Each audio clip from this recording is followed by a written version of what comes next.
The radical. Fundamental principles of freedom, rational self-interest, and individual rights. This is the Yaron Brook Show. All right, everybody, welcome to Yaron Brook Show on this Saturday night. I hope everybody's having a great weekend. My weekend's off to a good start. Although, I don't know how many of you know this, but today is the big celebration in Puerto Rico. 500 years since, I guess, Puerto Rico was settled by the Spanish. It's 500 years to the establishment of San Juan. And it's been a zoo here all day. I mean, traffic is an unbelievable disaster. The whole old town San Juan is basically cut off. It's almost impossible to get there. And of course, I had dinner reservations tonight in old town San Juan. They've also brought in four or five big old sailboats, you know, the big, like the ones that sailed across the Pacific, one from Brazil, one from Spain. I didn't recognize the other flags. But anyway, they got these big, beautiful boats out there in the harbor. I could see the masts from the windows right here in my office. I could see the masts out there. Really beautiful. So we decided to go for the dinner reservation and go see the boats. Oh my God, so many people. It was like an intense Times Square experience, more than Times Square, over a larger area. I think half of Puerto Rico was down. In old town, so it was packed. It was impossible to get there. The driving there was massive traffic jams, cops everywhere. I found like a sneaky way to get around and ignored a couple of cops and just drove and managed to get as close as I could and parked, and then we walked. Saw the boats, had a fantastic dinner, and then I was worried that I wouldn't make the show because we had to go find a car, go through all the masses, all the people, then try to avoid the traffic. And the turn to get into our condo building, to kind of get to the road that gets into the condo building, that was shut off, that was closed. So I had to go all the way around. I had to argue with the police. I had to let me do a U-turn. And then, anyway, I made it. And that's how I celebrated the 500th anniversary of the establishment of the city of San Juan. So there you go. It was fun. It was exciting. A lot of people on the streets, a lot of celebrations, some musical performances, a lot of food out there. If I didn't have a show tonight, I would have been a lot more relaxed about it and maybe would have enjoyed it a little bit more. But as it is, no, this is where we are. All right, we're doing a show today. Where is everybody? It's kind of slow tonight. I don't know. Boring topic. I need to do more Jordan Peterson videos. That gets people really excited. I actually saw another Jordan Peterson video today where he talks to the CEOs. He's taken on this real nasty tone. God, he really is. He really has become this prophet of doom, but not just a prophet, but the guy who is like wagging his finger and really telling us what's wrong with the world and how we need to. It's not stand up straight, tidy your room anymore. It's like, you know, the devil is taking you over and the world is going to end and you are responsible. And anyway, his message to CEOs is, it's the kind of thing where you say 80% I agree with, 20% I don't agree with, and then he can't get to the roots of it because he doesn't understand what's really going on. He doesn't understand that he talks about their guilt, but he can't attack altruism. He can't attack the actual source of the guilt. So I thought that was interesting. So it's an interesting spiel. Maybe we'll do that next week or sometime. We'll see. We can stick another Jordan Peterson episode in there. He's producing a lot of content, and it's good content in the sense that it's essentialized. It's very reflective. It's his view. It's angry content. It's got this prophet kind of attitude, but it also captures so well what I would say is that the problems of the right, the challenges they face. Yes, his criticism of the left, spot on. His criticism of the entire woke left, spot on. But then when he gets to defending the businessmen, when he tries to provide them with the ammunition, tries to explain their guilt, it's a complete mess. Complete mess. He can't do the positive, and that's typical of the right. They're good at attacking the left, but they have no positive other than religion to offer in its place, and we know religion is a losing proposition. So anyway, we're going to do more Jordan Peterson, I promise. Now that he's got these regular gigs at the Daily Wire, we'll do that. What happened to like Ben Shapiro's interview show? That kind of the one I was on. It seems to have died. I don't think he does that anymore. I was hoping to get back on that show, but I don't think he does an interview show anymore. So that's too bad. All right, let's see. So we're going to talk about environmentalism today. And we'll start it off with this news item out of the Netherlands, which I thought was interesting. And we'll talk about environmentalism more broadly and why it's so attractive. What is it that is so appealing to people? And I'll take your Super Chat questions. I mean, that's it today. So not a very complicated agenda for us today. I do want to... Action Jackson wants me to do Sam Harris Ben Shapiro discussion. I watched the discussion. They never talk about morality. They talk about history. And the whole video, I'm going to say, Sam Harris is right. Ben Shapiro is wrong. Sam Harris is right. Ben Shapiro is wrong. I mean, I have very little to add. Sam does a great job. They never get to the question of the origins of morality. They never actually get to it. They just talk about, where kind of Western civilization comes from. And Sam Harris says basically the Greeks and the Enlightenment, and Ben Shapiro says the Judeo-Christian tradition, and Sam Harris is right and Ben Shapiro is wrong, and that's it. So I've tried to figure out what would I actually say about this exchange between them, and I don't know that I have that much to add to Sam Harris's pretty good defense of what he's trying. They never get deep. They never get philosophical, where I would disagree with Sam Harris. And then it would be interesting. All right. Sorry, Action Jackson. You know I have to say no to you sometimes. I don't forget. I actually do all this stuff. All right. Let me do this. A little bit of advertising. On Saturday, a week from today, we're going to do a private front row event. That'll be a small group of you with me on Zoom. Which we will record. It'll be on individualism as a basis of freedom.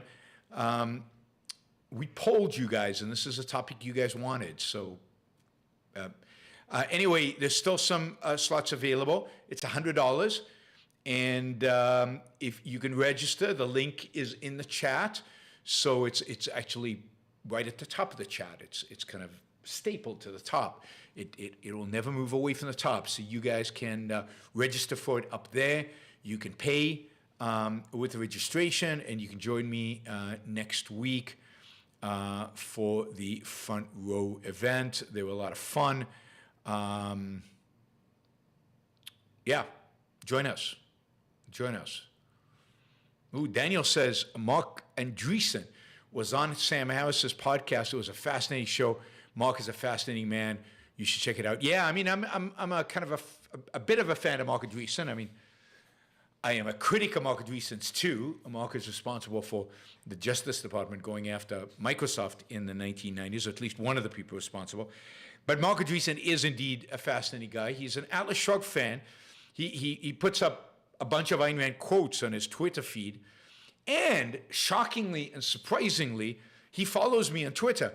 He won't communicate with me when I write him notes and try to get a meeting with me. He won't take the meeting, or he doesn't respond.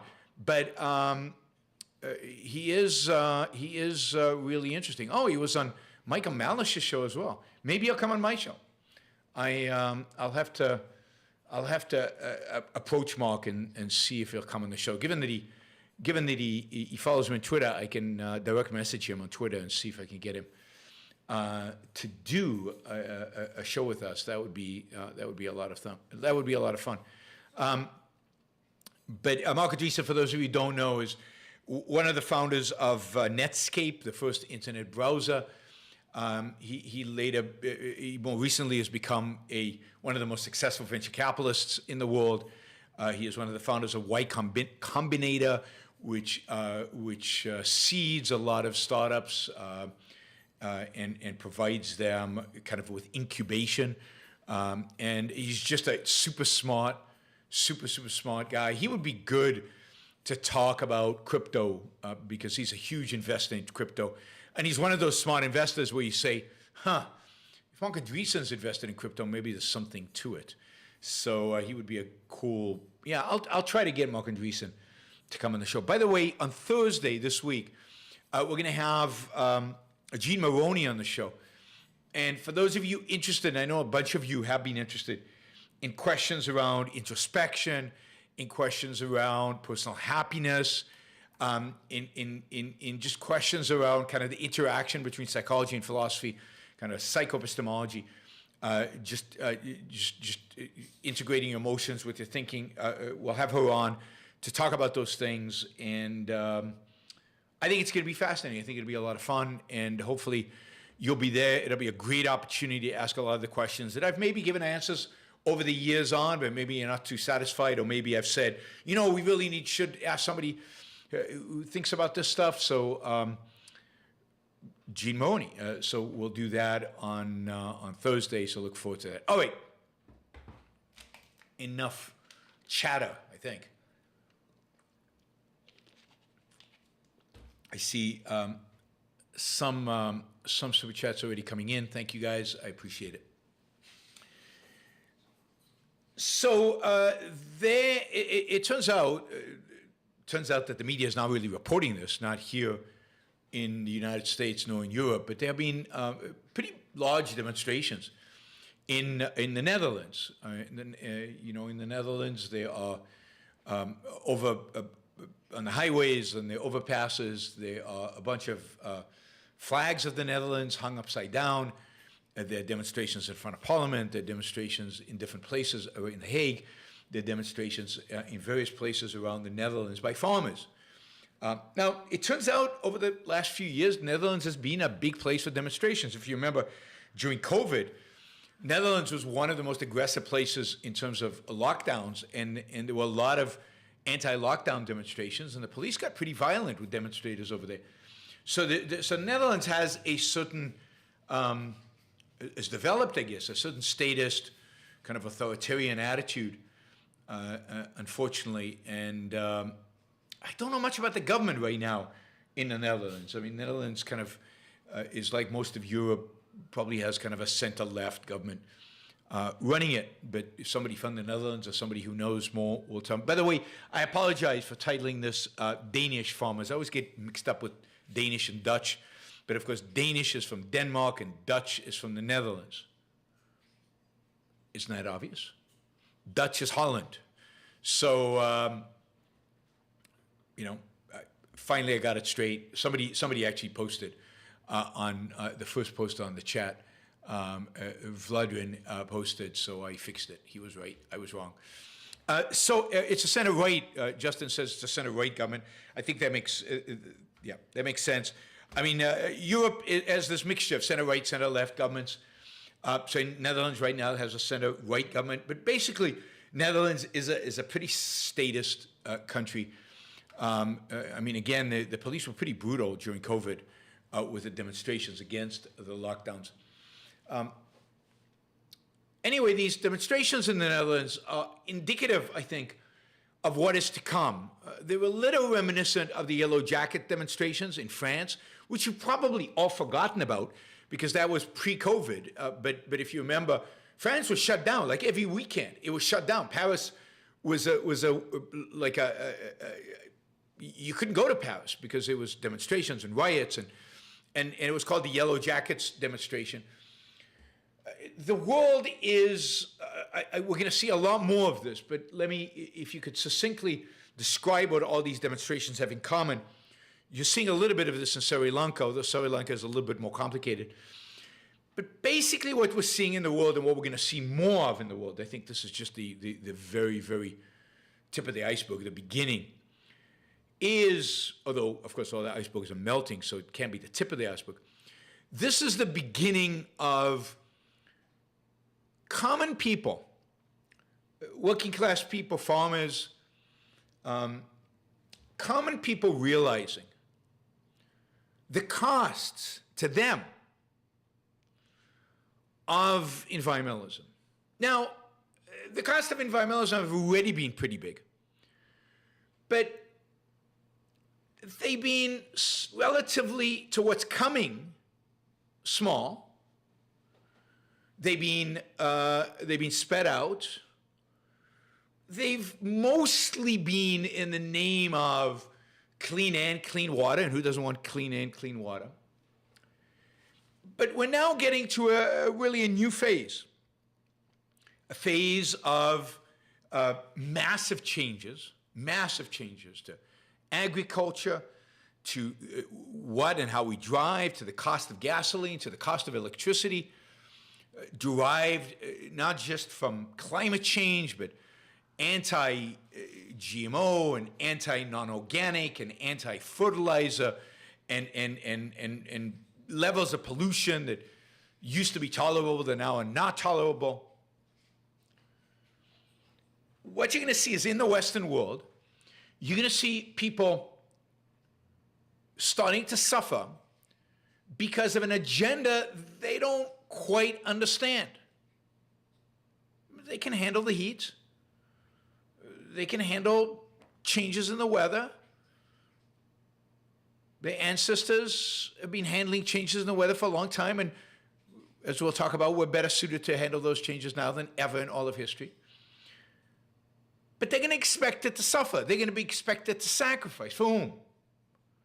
For the, quote, climate.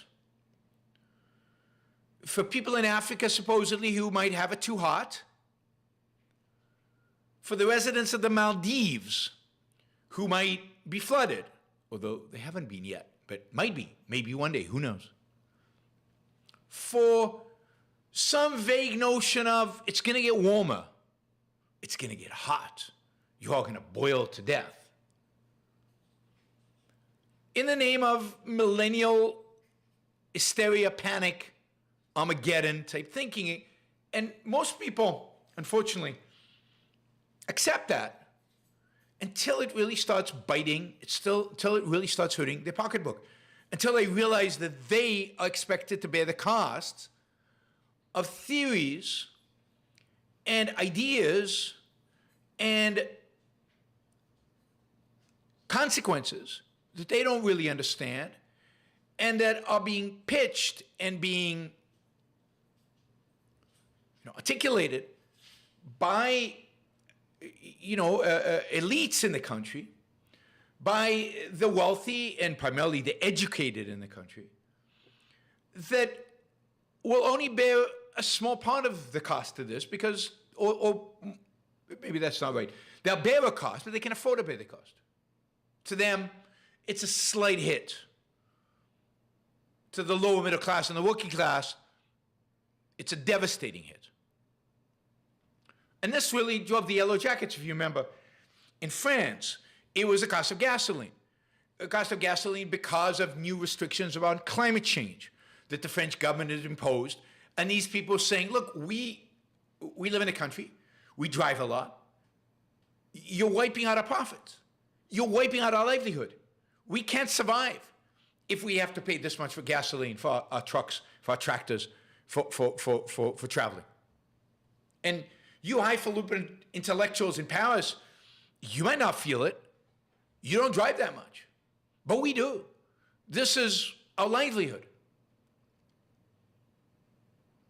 And as the Western world adopts more and more and more of these kind of suicidal, high cost, low growth, or negative growth policies, more and more and more of its poorest.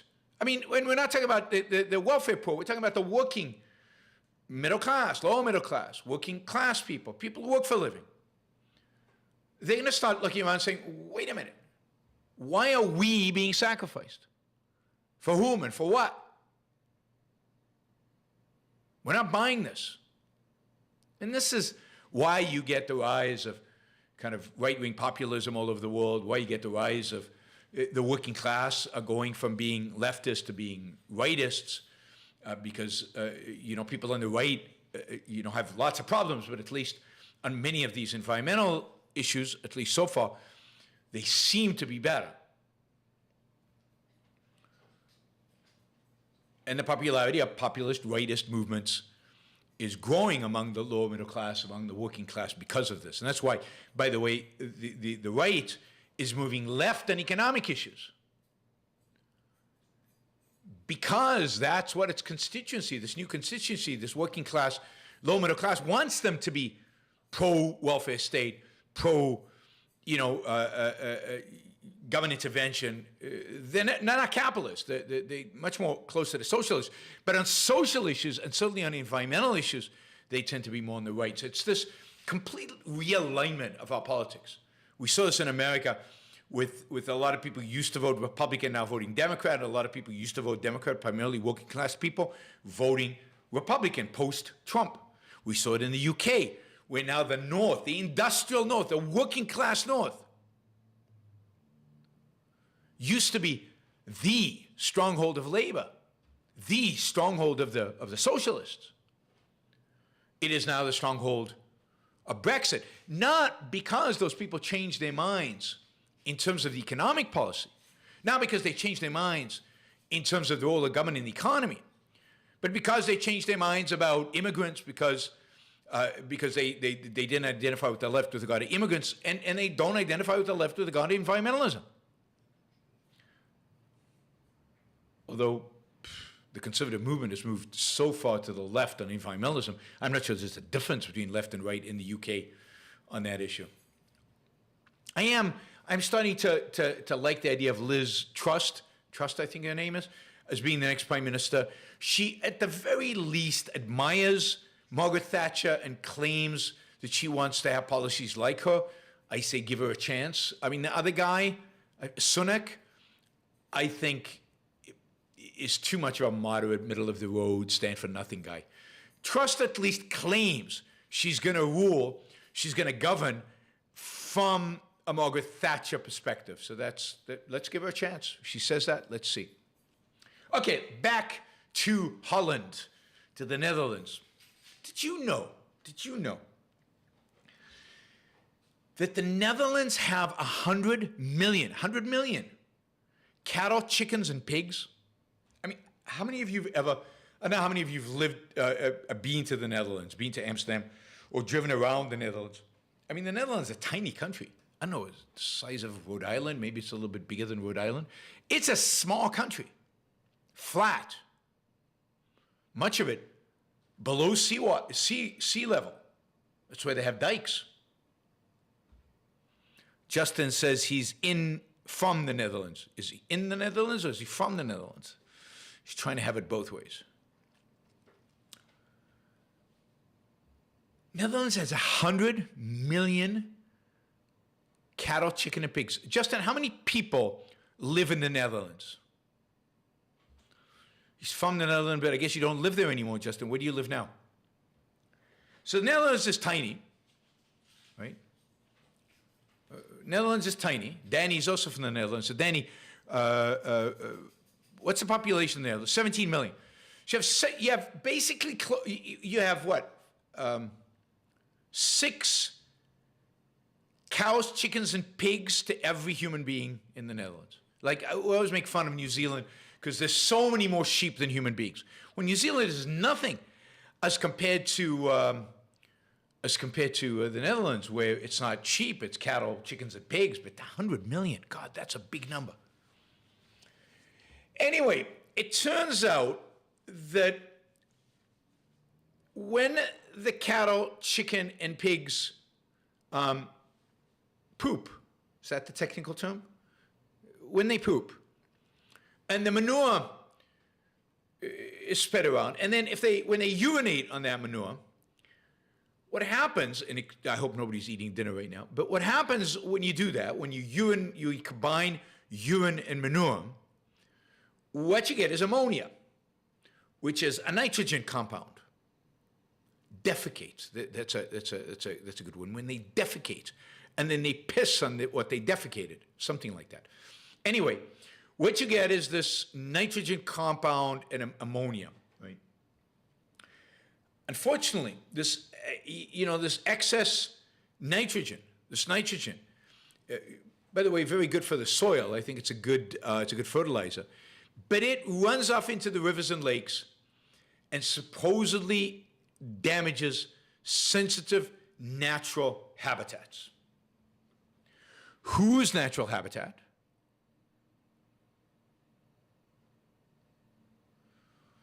Okay, Netherlands is 16,000 square miles.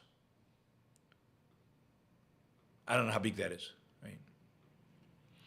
So you get this ammonia, and it runs off into the rivers, and sensitive. It supposedly damages sensitive natural habitats. Now I wonder: is it the natural habitat of human beings? Is the natural habitat of snails? Is it I don't know whose natural habitat it is, but it's natural habitat. It turns out that there's a court ruling that says that in order for new housing units to be built in the Netherlands, in order for there to be new developments, the economic real estate development in the Netherlands, this nitrogen has to be cleaned, has to be reduced. And I guess the government has passed a law that, this has to happen. The courts have upheld it. No new construction until this happens.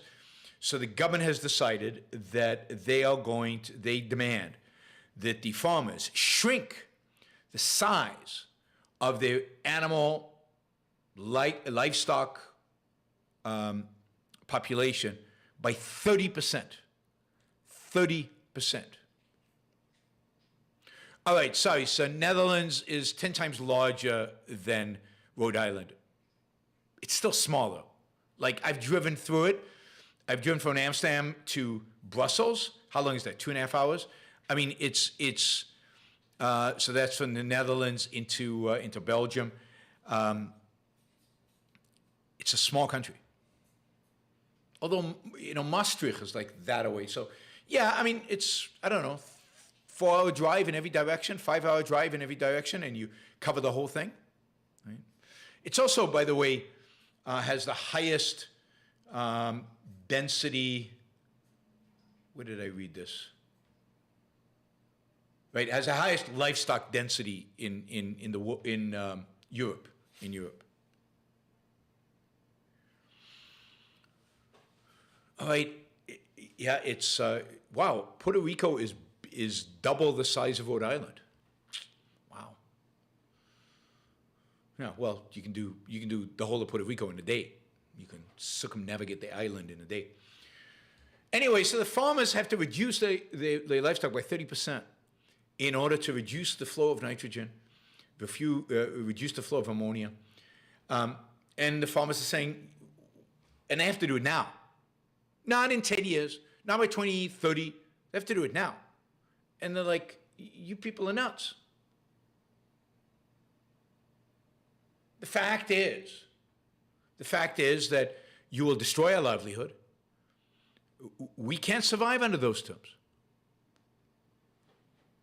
And that's what the demonstrations, now. This is consistent. Across Europe, you're going to see more and more of these kind of things. Netherlands is a farming place. They say more than half of livestock farms are either going to have to shut down or they're going to slim down significantly. And the government is just saying, tough. We have to shrink by 30%. You guys do it. you guys are responsible for the nitrogen. You have to do it. I'm sure, the farmers are saying some industry, they should participate. Is anybody really challenging the whole idea of doing this? I also wonder sometimes, why does it have so much livestock? I wonder if that has to do with government policy. That would be interesting. It would be interesting to dig deep into kind of the agricultural policy in the Netherlands and how much of it is really, this is their comparative advantage. And note that Netherlands is an amazing country. I don't know how much of the history of the Netherlands you know, but the Netherlands were really the first country, Amsterdam the first city. Well, not the first in the modern times, to really be based on trade, based on free trade, based on letting people, make money. It was the first environment in which making money was viewed positively in the Christian era. The rich were celebrated. If you look at art, Dutch art from the 16th and 17th century, you see merchants being painted, you see still lives that present these glorious, layouts of stuff. People were, and compared to people everywhere else in the world, including elsewhere in Europe, were super rich. Amsterdam was the place that had probably the most freedom of speech. Most of the radical books that were published in Europe were published in the Netherlands and then distributed to other countries from there, often through a kind of an underground of forbidden books that spread over all of Europe. But the hub was the Netherlands. I mean, Amsterdam is this amazing, amazing place. I know some of you can't get beyond the prostitutes, but prostitution is legal in many places in Europe. There's nothing unique about Amsterdam in that respect. Amsterdam has this unique feature of having the prostitutes sit in windows so you can choose them in advance. It's weird, fairly disgusting, but kind of weird in an interesting kind of way. It's worth going to see because it's so strange. But Amsterdam is definitely was the bastion of kind of free thought, free publishing, free speech. Not that it wasn't repressive. I mean, just ask Spinoza.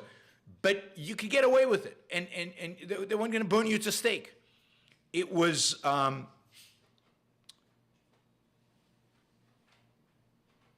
place that you escaped to, like Locke escaped there when he was afraid of persecution in England.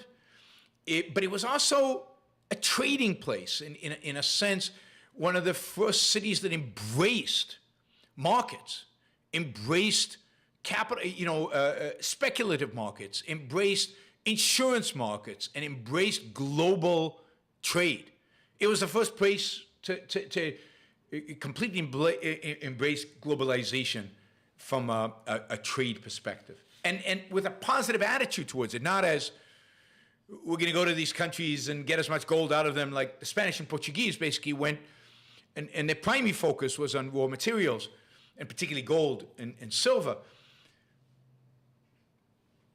The Dutch were traders, and they were the facilitators of trade throughout the world. So what happened in the end is that Spain, in spite of discovering all that gold, got poorer and poorer.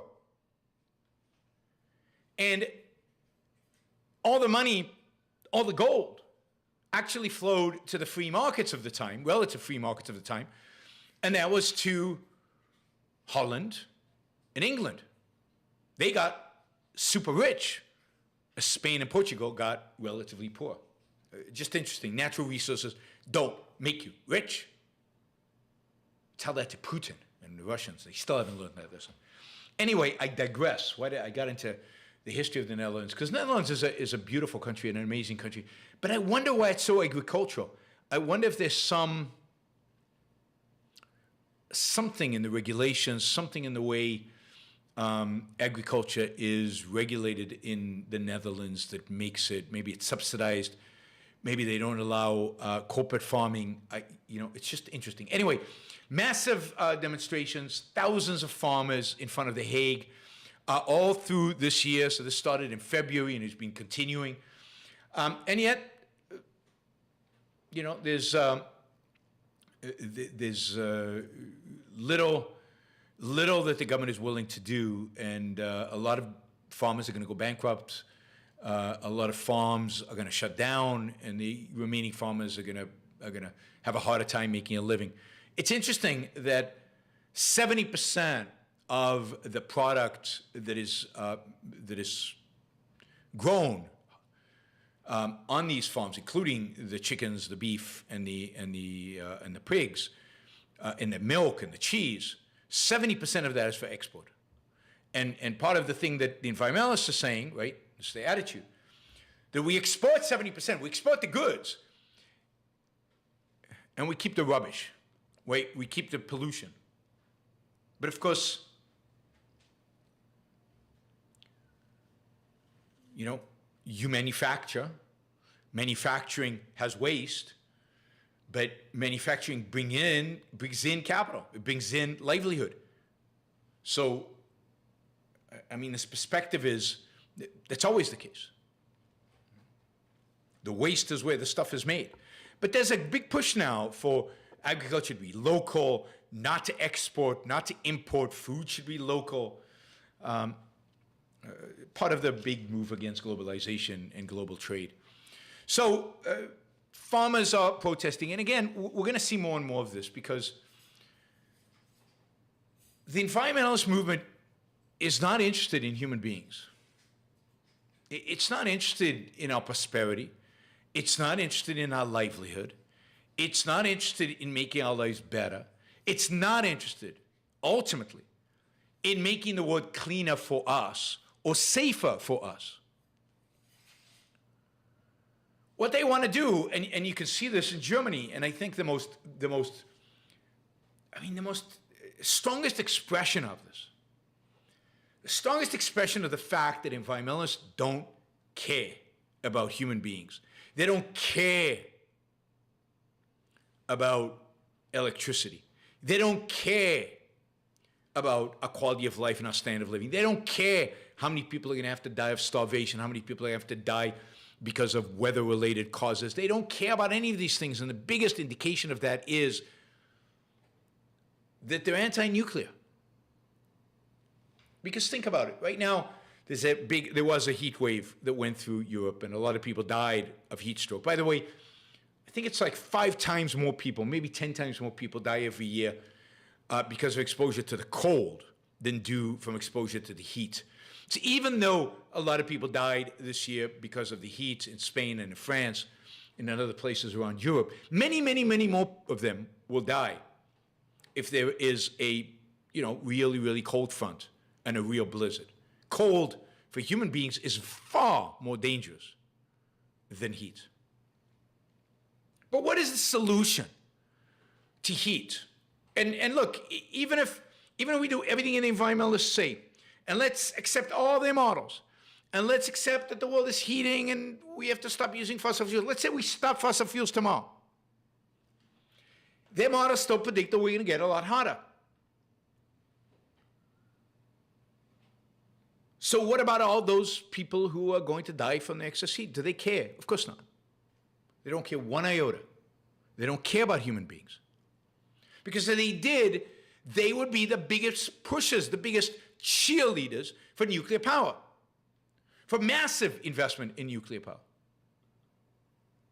In enough nuclear power to be able to provide air conditioning to every human being on the planet Earth. At least in Europe, where they live, the Europeans of them. The solution to heat waves is AC. It's AC everywhere.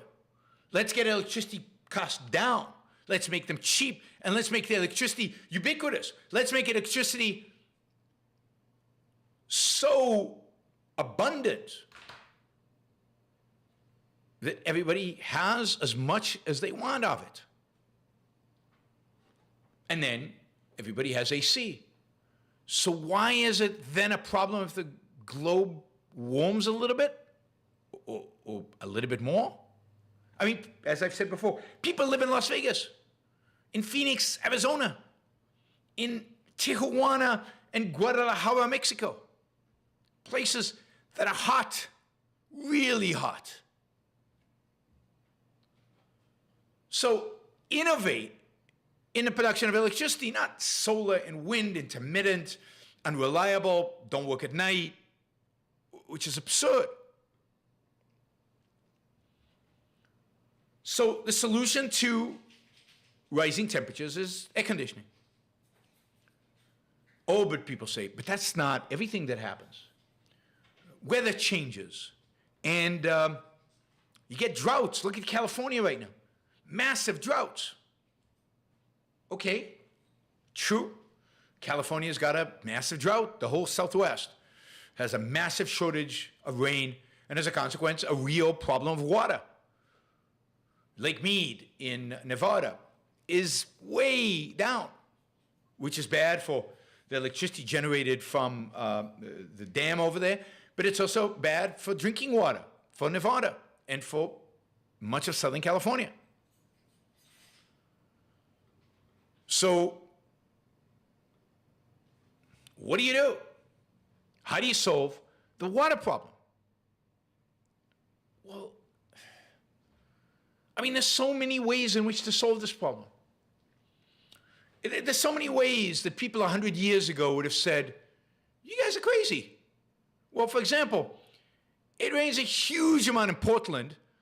Let's build a canal from Oregon, Northern Oregon, or Washington State into California and run water down there. That's what we used to do. We used to do big civil engineering projects to solve water problems. Yeah, Barry says we could privatize the water. Privatizing water would help. It would change prices. It would allocate water better. But it's not even that. It's that we don't think big. We don't think on scale. But of course, building a canal from Washington State or Oregon down to California is a 19th century, early 20th century solution. The solution right now to the problem in California is simple, straightforward, easy. Indeed, San Diego's already done it, and San Diego doesn't have a water problem. It's called desalination. Build a whole bunch of desalination plants along the coast of California. Each one of them should have a small nuclear power plant attached to them, so they can provide them with as much, because, you know, desalination requires a lot of electricity. Just build a little nuclear power plant next to them and desalinate the ocean.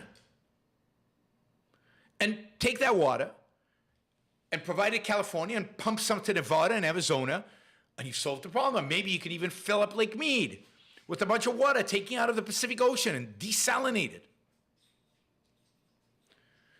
In Israel, 70% of all the water now consumed in Israel for agriculture and for drinking is 70%, 70, is from desalination.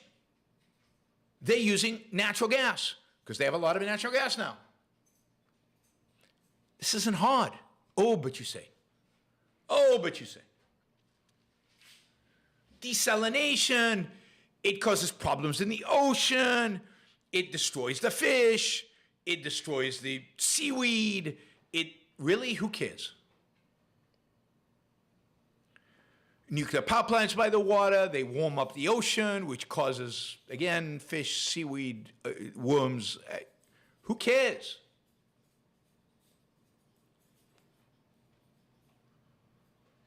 Who cares?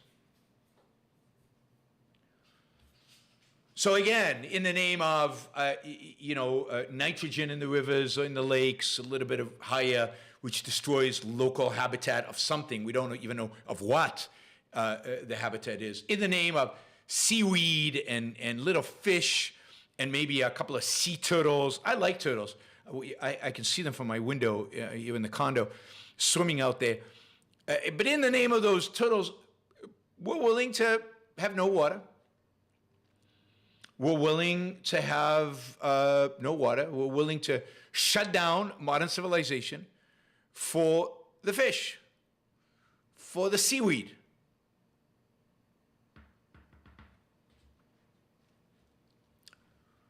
Valdrin says, listen to the science you're on. Listen to the climate experts. I think he's kidding. But I'm listening to them. I'm accepting what they're saying. They tell me the earth is warming. I'm accepting it. I say, okay, it's warming. Air conditioning, desalination, nuclear power. And what do they say? Nope. Nope. We don't like those solutions. We don't like those solutions because this is not what they say. Now, of course, it's not always the same people. The scientists are not always the policy advocates. But no, we don't like those solutions because of all those creatures that might get hurt, the seaweed, Mother Earth, Mother Nature. You can't do that. No. We can't solve the problem. We can't solve the problem by building stuff. We can't solve the problem with technology. We can't solve the problem by changing nature. That's not acceptable. That's how we got into this problem. The only way to solve the problem is for a lot of people to die. The only way to solve the problem is to shut it down, to close it off, stop using fossil fuels, basically to end Western civilization. Or civilization, period, everywhere. And what about the poor in Africa, who they claim are the ones who are going to suffer the most from climate change, which is complete nonsense, because climate change affects, the closer you get to the north and the south, the more it's going to affect. The closer you get to the equator, the less it's going to affect. So it's not going to affect them that much. It's already unbelievably hot in the middle of Africa. The ones who are going to be least affected, but moving from fossil fuels to windmills and solar panels, that will affect them. That will make them poor. That will make it impossible for them to have an industrial revolution, make it impossible for them to get rich, make it impossible for them to have growth. And if we ban from them the ability to use GMOs, if we ban from them to use fertilizers, if we insist that they only do organic, then they will never grow enough food for themselves and become what I believe they could become, which is the breadbasket of the world. They could be exporting food. By the way, if you really, I've said this many times, but if you really cared about Africa and about yourself, you would advocate for lowering tariffs on food to zero all over the world and let Europe be flooded by food from Africa. And indeed, what would happen is you'd get a lot less migration from Africa, because Africa would become a lot richer with a lot more job opportunities, because now they would have zero tariffs with Europe and they would have an export partner to send the food. I mean, sub-Saharan Africa, you should be able to grow anything there.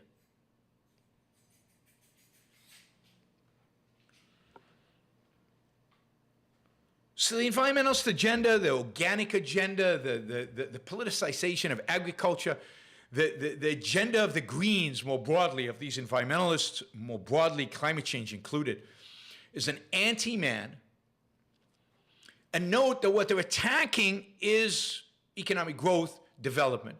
What they're attacking is our ability to use our mind to solve these problems, because every one of these problems, if they are real problems, is easy to solve. It's easy to solve.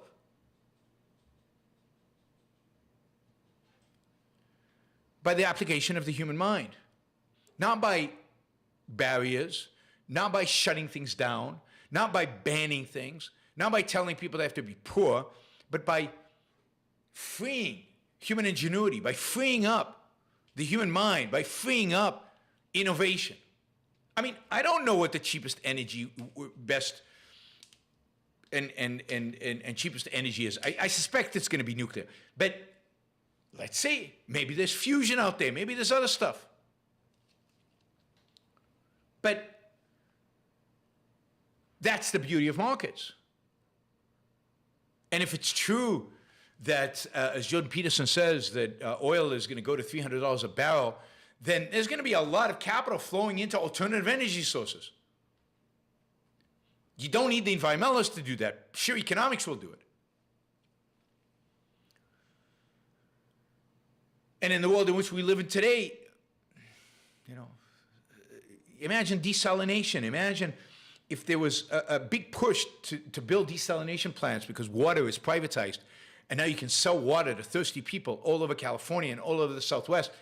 That technology is going to get better and cheaper. I mean, Israel already went through a number of technological breakthroughs to get to the point where they can desalinate the amount that they're desalinating at such a cheap, relatively cheap cost and relatively energy efficient. But imagine if this was a global phenomenon of desalination, prices would come down, technology would improve.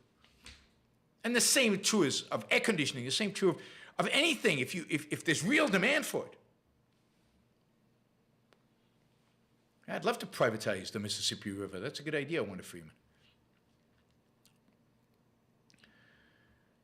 So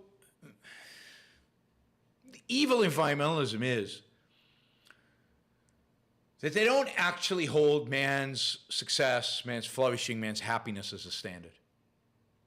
The evil of the environmentalist movement is that their standard is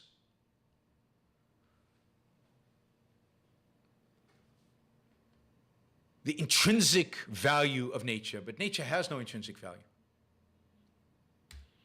Only we as human beings can value. Only thing that really matters is of what value is the thing to human beings, and not even to human beings, but to specific human beings. Oh wow! I see the Oxford Karl Popper Society is on the chat. Hi, Oxford Karl Popper Society. Here's a question for you. This is an aside, people. Let me address the Oxford Karl Popper Society. Any way you guys can arrange for me to give a talk at Oxford? Either for your society or something broader or at the Oxford Union or something like that. I'd love to do it. It would be a lot of fun. Maybe even a debate. Maybe we could do it at, I'll be in UK in October. Maybe we could do it then. I don't know. If you're listening, if you're on the Oxford Karl Popper Society, then you can write me at yaron@yaronbookshow.com, yaron@yaronbookshow.com. Anyway, just an aside, doing some business on the side here. So clearly the environmentalist movement is interested in intrinsic value, the intrinsic value of Mother Earth, the intrinsic value of, mosquitoes, the intrinsic value of, I don't know, the way things are. Because even if you think the weather's changing or climate is changing, why, what's the intrinsic value of climate as it is right now? Other than we're kind of used to this weather.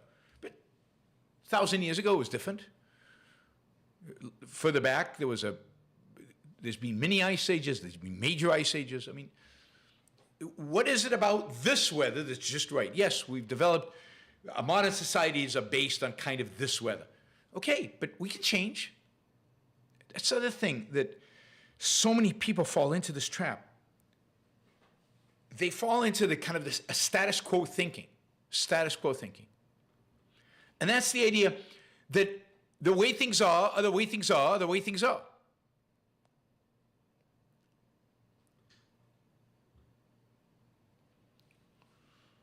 And you can't change it, and people won't change, and we can't imagine a world different than it is exactly the way it is right now.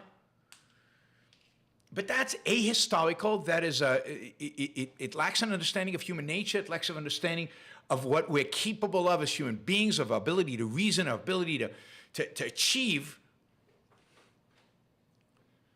in David Deutsch's term, the infinite, right? To achieve unlimited prosperity. Unlimited achievements. That's what human beings are capable of when left free, when we respect reason.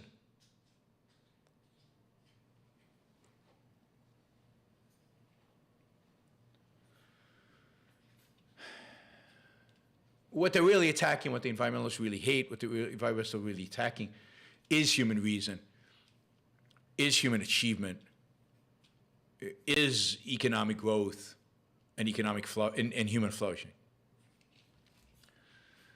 All right, let's see some of the super chat questions for that. Wanda Freeman. I don't know, the Karl Popper Society, Oxford Karl Popper Society. Oh, there they are.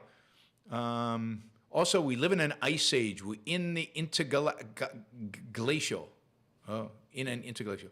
So I don't know if they heard me. Did they hear me about this idea of coming to Oxford and doing something with them?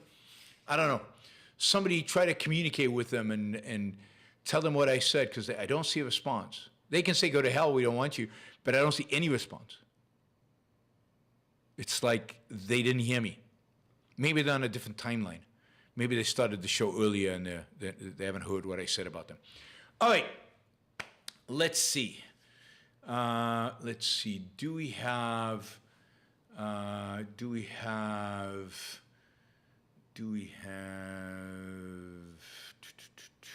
Yeah, I'm going to do a couple of on the topic, $20 questions on the topic. By the way, Super Chat is the way you can ask me questions and the way of which you can support the show, show your appreciation for the show, trade value for value with me. We have a goal of $650 every show. I'm not going to bug you much about it, although I will post in the chat where we are. But Catherine is going to bug you in the chat. I really, really appreciate it that we often make that goal, which is important to me, to my ability to do this show, because it pays for my time, my prep, my time here. So those goals are important. They're not random or arbitrary or whatever. But we've got $420 to go for the 650, and I'm going to leave you to it. Hopefully, we can get our goal again today. Ashton Milky Way so far is leading the way with support for the show, but hopefully there'll be some others who step in and contribute. Let's see. Let's start with friend Harper. Great topic today. Some books on a topic: Apocalypse Never, Green Fraud, False Alarm, Unsettled, and Fake Invincible Catastrophes, and Threats of Doom. All books by guests of Alex Epstein's Power Hour. And of course, anything Alex Epstein does, I'm going to put all the list of these books in the chats if anybody wants reference to it. It's right there. Go read.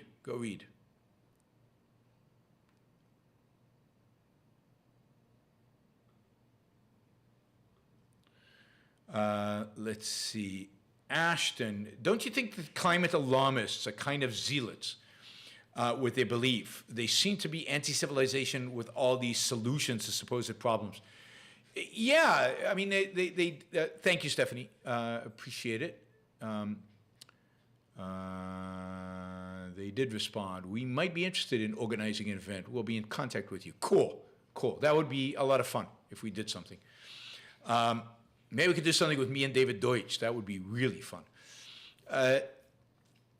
Ashton says, yeah, well, they are zealots, but I want to emphasize here, not that they're just random zealots, not that they're just, and not even that the solutions to supposed problems. Let's even assume that the problems are real.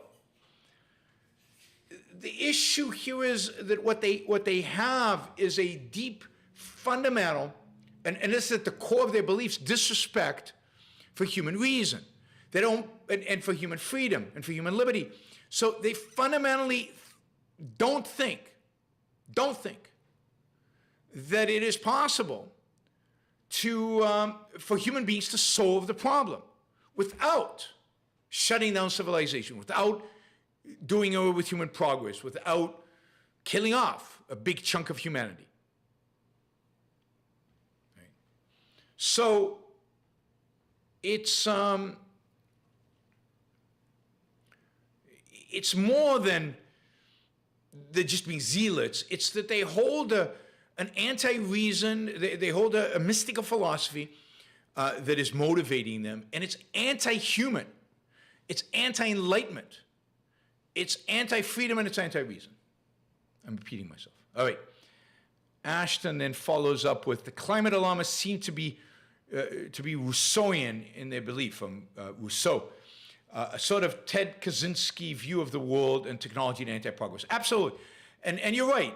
You can trace them back to Rousseau. I think what gives Rousseau real power and real oomph and real is Kant. But yeah, Rousseau is back to nature. The noble savage. Civilization is destroying humanity, destroying our capacity to be truly human. Civilization as is destructive to our true nature, makes us more violent. It makes us, and capitalism, of course, being the enemy of the noble savage, being the enemy of man, connected to nature. So absolutely, this is all kind of based on Rousseau's philosophy. But look, Rousseau wrote this, in the 1760s, something like that. That's a long time ago, 250 plus years ago. So much has happened. Civilization has raised people out of poverty. We are so rich. Life expectancy has been expanded. Life is potentially so amazing on planet Earth. For so many people, it is amazing on planet Earth. And there is this, by so many, particularly in the most advanced countries, in the most educated countries, in the richest countries, there's this weird longing to be in nature. Well, you can go to the Amazon, give up all your possessions, and go roam around the jungle. You won't survive for very long. And you won't like it. You will not like it. But it's been romanticized. We also have 8 billion people on the planet now. To live that kind of life, probably can't have more than maybe 200 million, maybe 300 million on the entire planet. Right? So it truly is stunning. And this is, what's happened is that German philosophy and modern philosophy have undermined reason so much, to such an extent. And they have taken people, and through our educational process, and they can't think, they can't conceptualize, they lose all sense of personal value. And what they lose in the process is meaning, purpose in their own life. They have no self-esteem. And they're searching. They're depressed.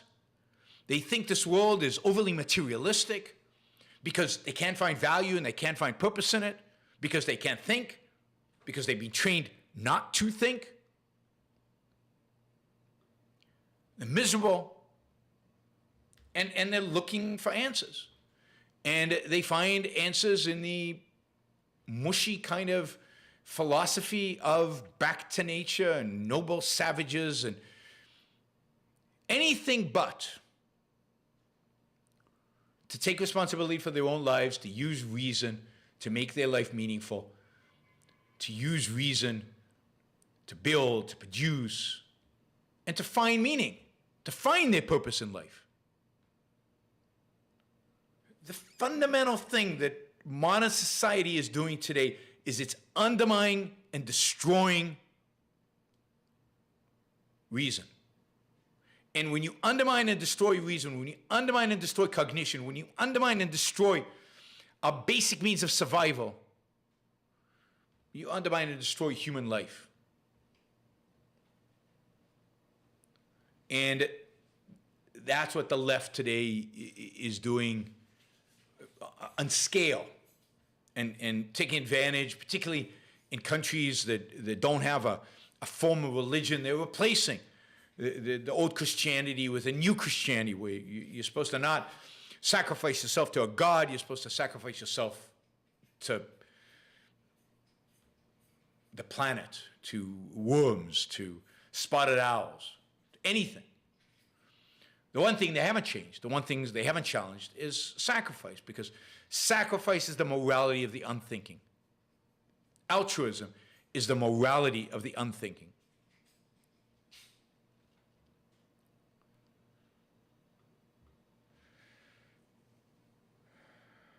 All right. Let's see. All right, let's do some $50 questions from Ashton. Ashton says, everyone knows your opinion about Plato as a philosopher. But what do you think about the guy who he studied and documented his trial? What do you think of Socrates as a philosopher? Was he a man of reason? Well, I mean, it's very difficult to separate Socrates from Plato. We only know Socrates really from Plato, through Plato's words. Is Socrates' philosophy distinct from Plato's philosophy? Where does the line really, where is the line? I don't know.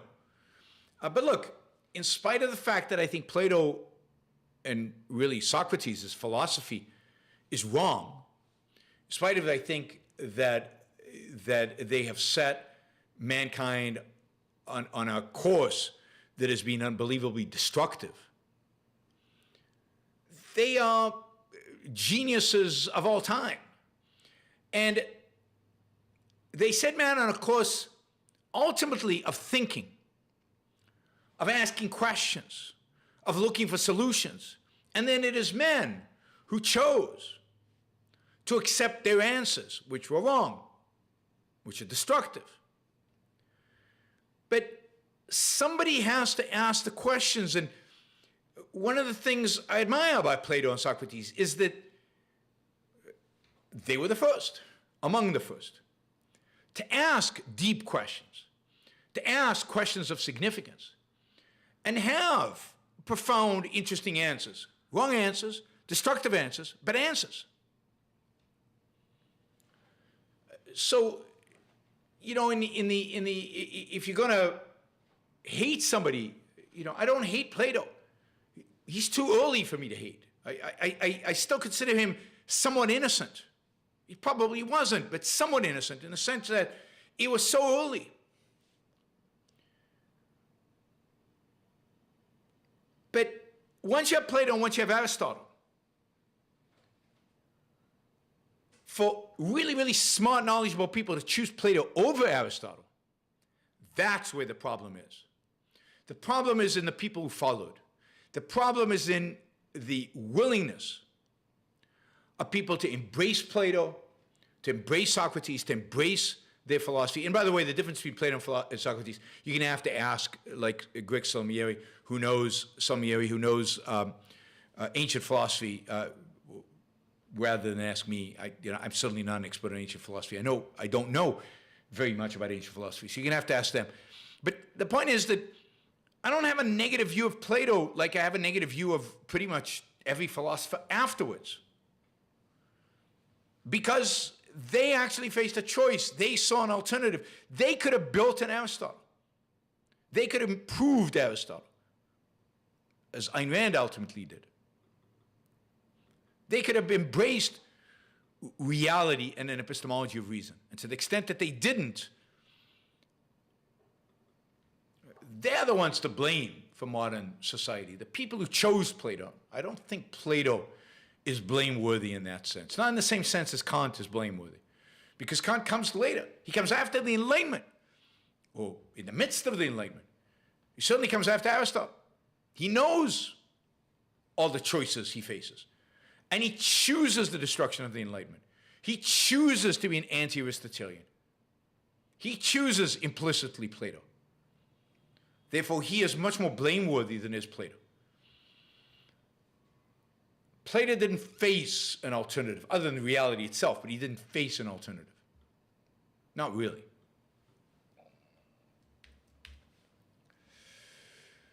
Thank you, Ashton. Oops. Let's see. Got another Ashton question for $50. What do you think about Napoleon Bonaparte as a figure in history? Obviously, he was an autocrat and a little bit of a megalomaniac. A little bit? God. But he did modernize France with the Code Napoleon and ended the barbaric anarchy of the French Revolution. Yeah, but and there was a lot of hope for Napoleon early on as liberal-minded, as a believer in freedom, as a believer in real constitutional government, and somebody who would embrace the good, whatever good there was in the French Revolution, and dump all the evil that was associated with it. But he didn't. He was a murderous megalomaniac. He was an authoritarian. He slaughtered, he brought war to much of Europe, a war that was not needed, not necessary, a war that killed huge numbers, many of them French, a war that ultimately devastated France itself and impoverished it, a war that, you know, created, destabilized Europe and destabilized France for many years after. It's interesting to think about what European history would have been without Napoleon. I don't know if you can do that exercise, but it would be interesting. I don't think you can evaluate him as a positive. And again, there was hope for him. You know, Beethoven wrote his Third Symphony, his heroic symphony, for Napoleon. But the more he learned about Napoleon, as time went on, by the time he actually had the symphony written and about to be performed, he refused to name it after Napoleon or to dedicate it to Napoleon, because he realized how much of an authoritarian Napoleon was. So, no, Napoleon was ultimately not a force for good. He was a force for evil, a force for violence, a force for authoritarianism. And yes, somebody had to end the French Revolution, the horrors of the French Revolution, but it doesn't mean that it had to be from one horror to another. Think about how many people killed because of the Napoleonic Wars. More or less than the French Revolution. I suspect more.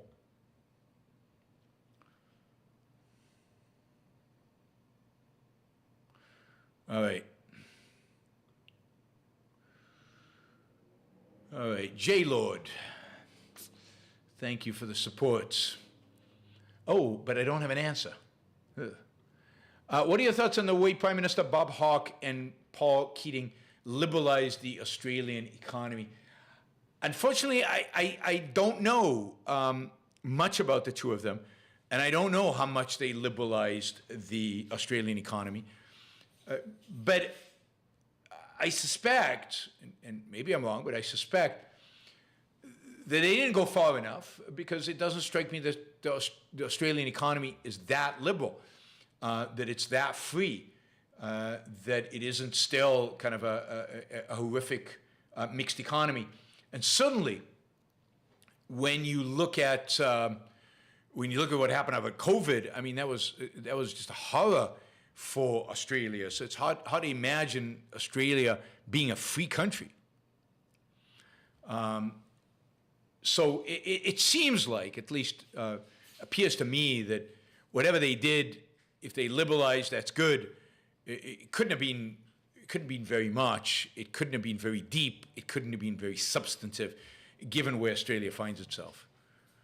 And given the difficulties that Australia, I mean, Australia is as free as any other Western country is, probably freer economically than than Europe and maybe even the United States. I think it scores higher than the United States in the Economic Freedom Index.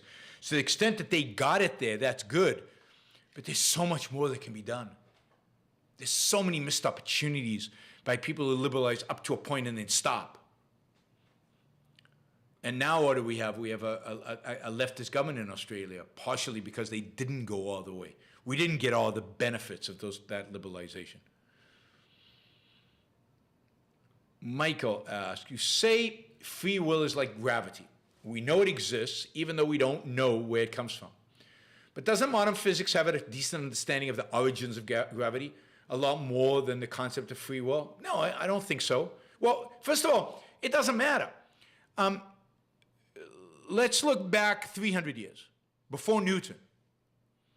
And we knew that every time you dropped an object, it fell to the ground, that there was this thing called gravity. We didn't have a mathematical equation to explain it. We didn't understand its origins. I still don't think we understand the origins, what creates that pull. I don't think we understand where gravity comes from and what gravity is.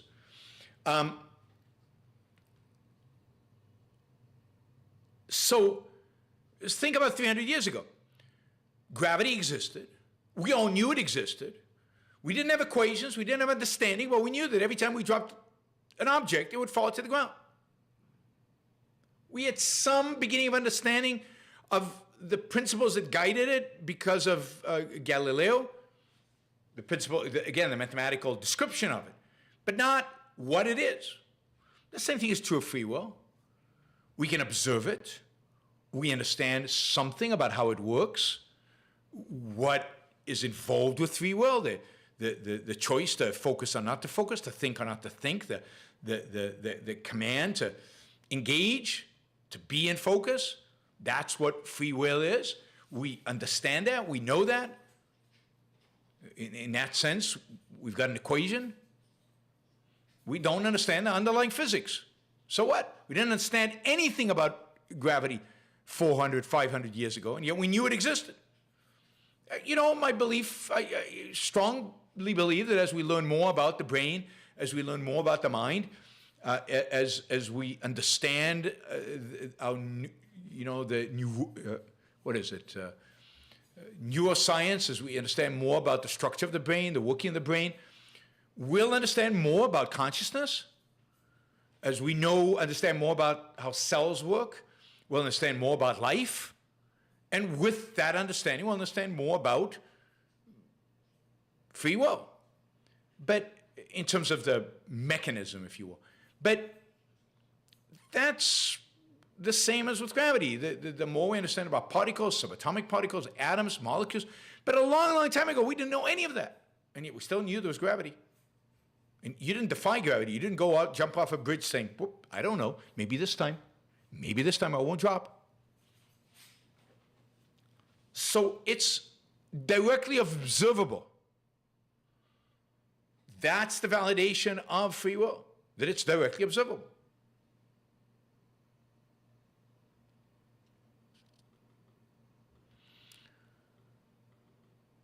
All right. Let's see. We are still way behind on the super chat. We've raised $266. We're $380 short of our goal. So hopefully there's some people out there still want to ask questions, or at least would like to support the show and are willing to jump in with some support.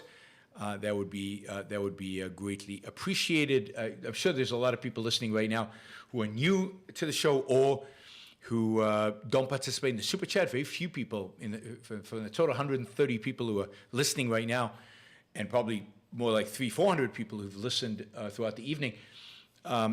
Only a handful of you have actually used the super chat to support the show. It'd be great if you did $2, $1, $5, $10, $20, $100.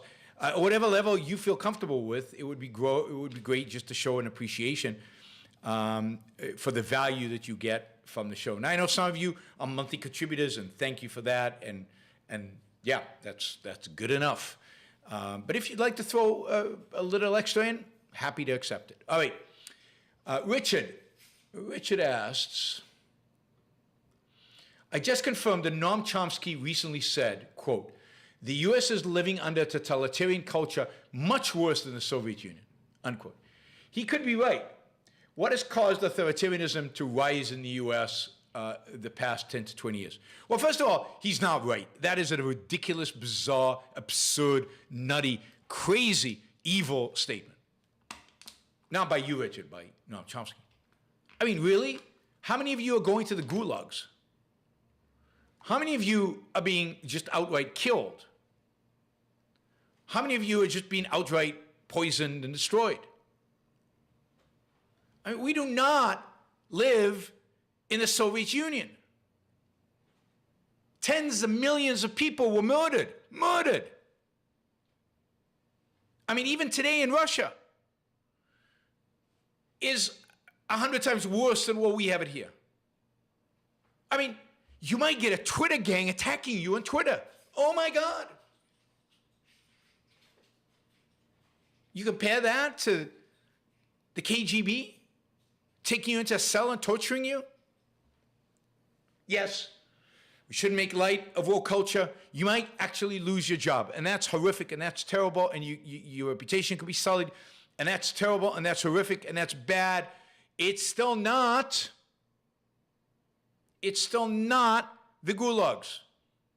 You should read Gulag Archipelagus by Dostoevsky, by Solzhenitsyn. Read Solzhenitsyn's book. I read them in my teen years, in the 70s and 80s. God, you have no appreciation for how bad the Soviet Union was. I mean, Noam Chomsky knows better. He's an evil bastard. He knows better. To compare the Soviet Union to America today is bizarre and ridiculous.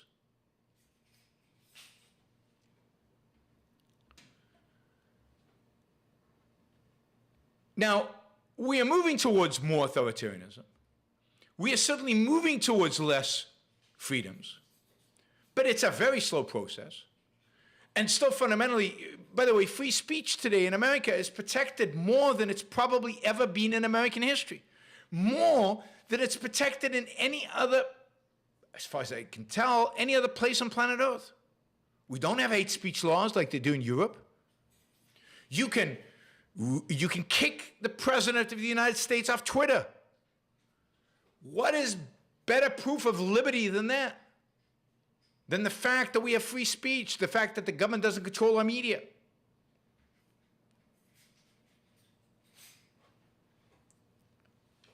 Oh, Chomsky is brilliant and evil.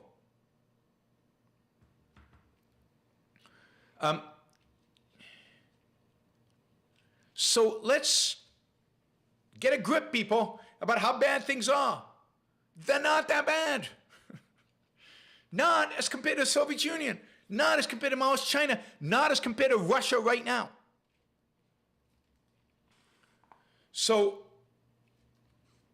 again, in the 1960s, Lenny Bruce used to spend the night in jail for saying the F word on a stage,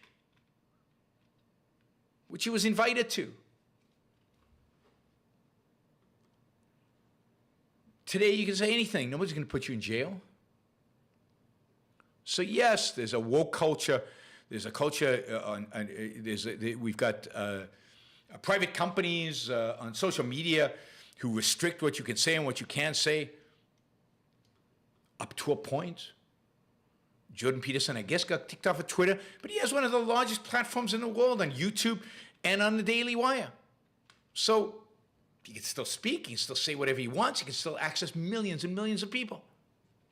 So what are we so worried about in terms of, again, that comparison? Now, we are becoming more authoritarian, and what's causing that increase in authoritarianism is a decline in Enlightenment values. What's causing that growth in authoritarianism is the bankruptcy of the mixed economy of the material world, of economics, and the mixed economy of the spiritual world, of ideas.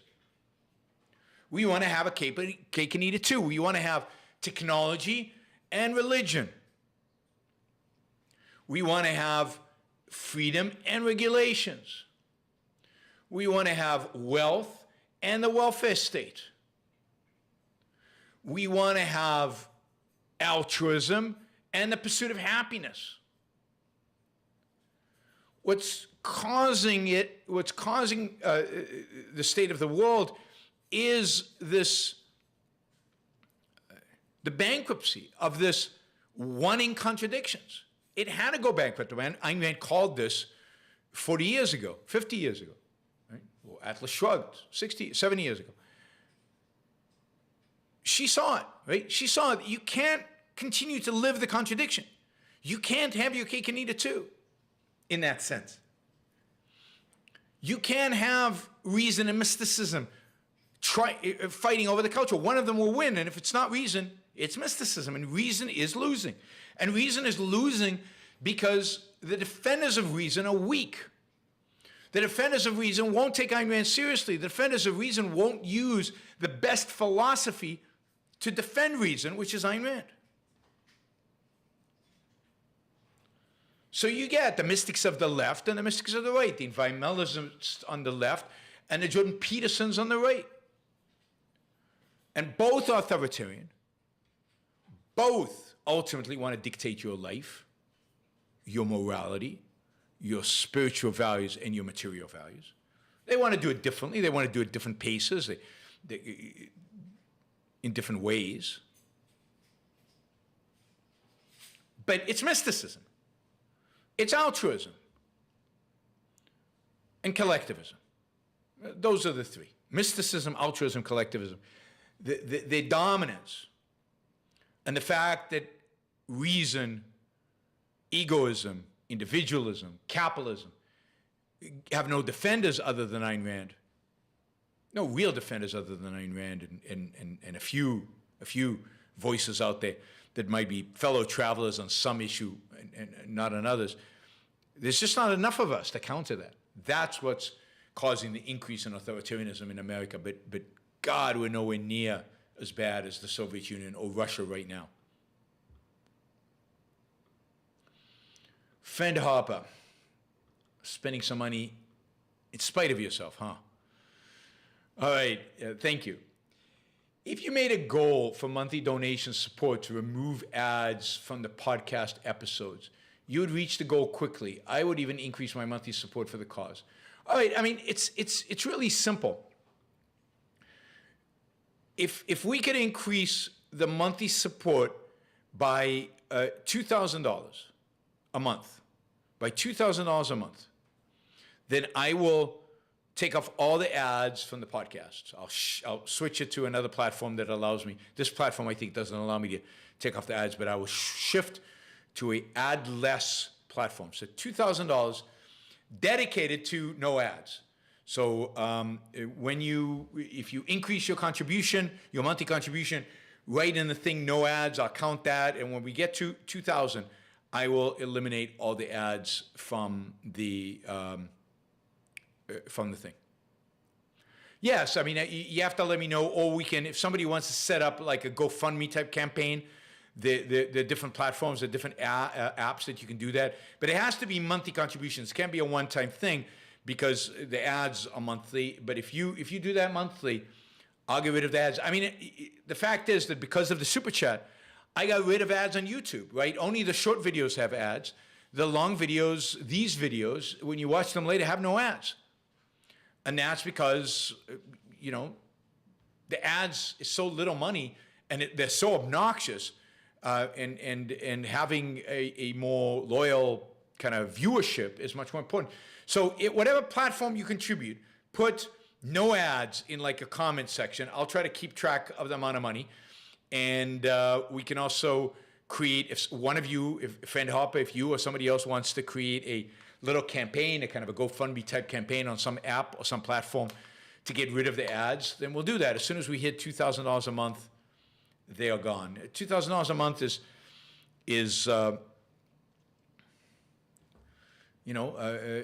20 people doing $100 a month. Hopefully we have 20 people listening to the show who are willing to do $100 a month in order to eliminate the ads. Yeah, so $24K a year. It should be doable. And there are lots of people who could do it all by themselves who listen to the show if they really wanted to. So I'm leaving it up to you. Again, when you make the contribution, just put in a note in there, whether it's on PayPal, Patreon, Subscribestar, or any, kind of a monthly commitment, just so no ads, and I'll add them up and I'll keep you guys posted in terms of the money. Thanks, Fed Help. It's a great idea. I think I mentioned it in the past. The ads have actually generating more money recently. That's why I think it used to be $1,000. I brought it up to $2,000 just to compensate me for the amount of money I make on the ads on the podcast. Catherine Demandis does not raise $24K a month. I wish she did. That would be pretty amazing. Certainly not after the YouTube cut. All right, Lyron, and I hope I'm pronouncing that right. Any thoughts on how to objectively define property rights for air or the ocean? Not really. I mean, you'd have to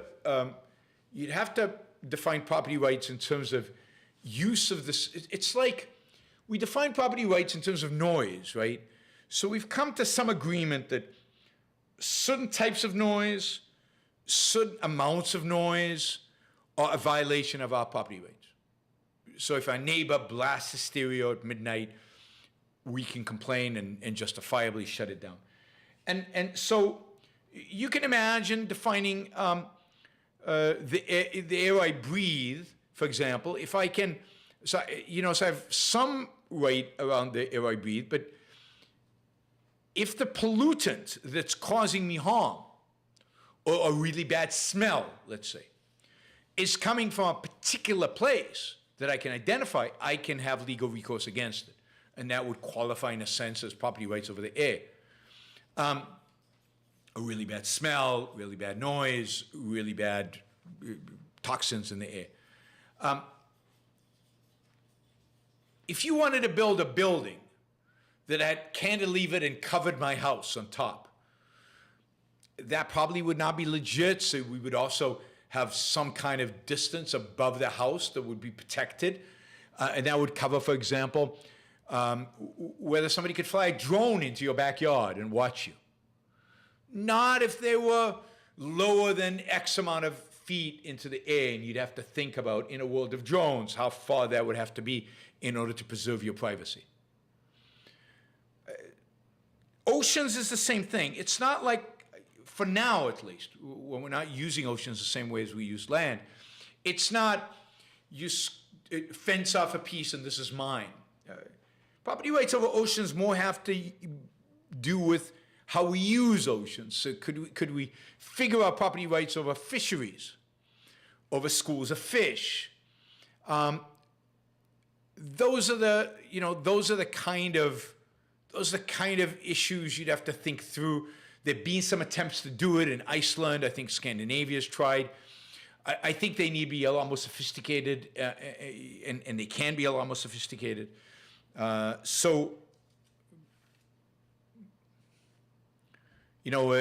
haven't done all the thinking, but there are articles, there are books out there where people have tried to do this and have made some proposals. You'd really have to devote a lot of effort and thought. Certainly, the coast should be private. Like beaches should all be private. And then, I don't know, so many meters into the ocean should be private. So all of that should be private, and that's easy. But what happens out there, particularly international waters? How do you deal with that?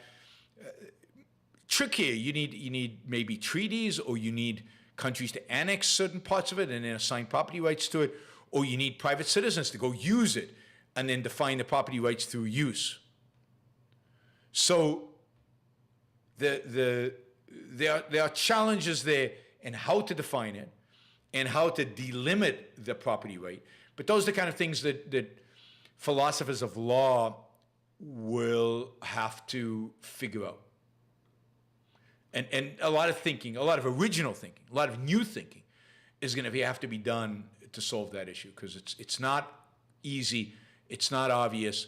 Again, there are people working on it, and free market libertarians that are working on this, free market libertarians, free market environmentalists, so-called free market environmentalists, are working on it, defining property rights over wildlife. But I think ocean, particularly once you get out of the ocean that countries have sovereignty over, becomes more difficult. But I think it's use. But then how do you define it over fish when fish are moving around? A lot of thinking to be done. All right. We're making a little bit of progress with the super chat. I appreciate that. Let's see. Let me just say to Oxford Karl Popper Society, because they ask a question here. And they also made a super chat contribution. So thank you. Thank you, guys. Guy, I don't know who it is, whoever's behind that account. Thank you. I really appreciate that. And again, I'm looking forward to doing something with you guys. You ask about my views on anarcho-capitalism. I'm not going to give a whole spiel here. You can find my thoughts on this elsewhere. I've done debates. On this issue. I've spoken on it. I've spoken on it in the show on several times. I'll just say that I am vehemently opposed to anarcho-capitalism. I think anarcho-capitalism is a contradiction in terms. I don't think you can have anarchy and capitalism. I think capitalism requires government. Government is a necessary good. It needs to be a good government, but government is a necessary good, not a necessary evil, and it is necessary. Anarchism is always a precursor to authoritarianism. It's always a precursor to violence. It's always a precursor to the guy with the biggest or the most or the greatest charisma or whatever becoming the dictator. Anarchy is the worst state possible. In a sense, it's worse than living under authoritarian government. So again, capitalism requires a rule of law over a particular territory.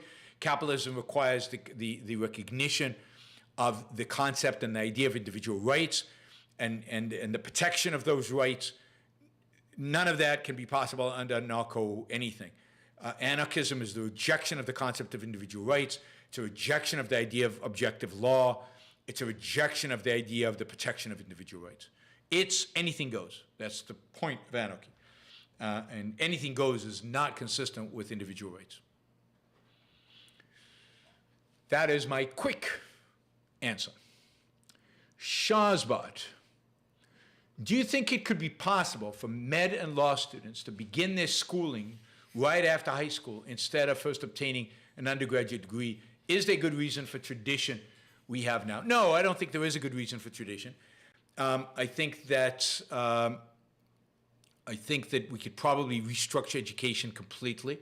I think that students could probably learn a lot more than they do today before they graduate from high school. I don't see any reason why they can't specialize starting when they're 18 or 17 or whenever they decide they want to. I think you need a certain broad foundation. I don't think liberal arts today provides that. So you can't be an anarcho-capitalist without embracing anarchy. It's in the term, anarcho-capitalists, anarchy-capitalists. That's what it is. So all anarcho-capitalists embraced anarchy. There is not a single anarcho-capitalist intellectual who doesn't embrace anarchy, every single one of them. So no, I don't think there's a reason for it other than tradition and a mythology around what they, but the main problem is they don't learn enough in grade school and in high school. They don't use enough. The reason they use the term anarcho-capitalism instead of other, because the socialist, Chomsky is a socialist anarchist. So they're differentiating from other types of anarchists, but they're anarchists. God, that's not hard. Sparks. Hello, Yaron. People listening later as a podcast can help raise funds by listening on Fountain app. It allows one to stream Bitcoin to you at no cost to them. Hey guys, you can listen to my show on Fountain app. You can then stream Bitcoin to me. I guess I would have to, I think I've created a Bitcoin wallet. I don't know. Sparks, does that mean that I already have a wallet on the Fountain app where I'm receiving these Bitcoins? So I'm interested in how it actually works and if I need to do anything to make it work. And if so, I'll try to get it done.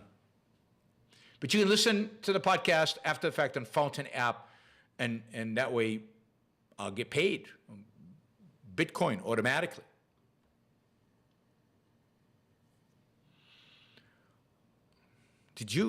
Paul, did you give me Bitcoin?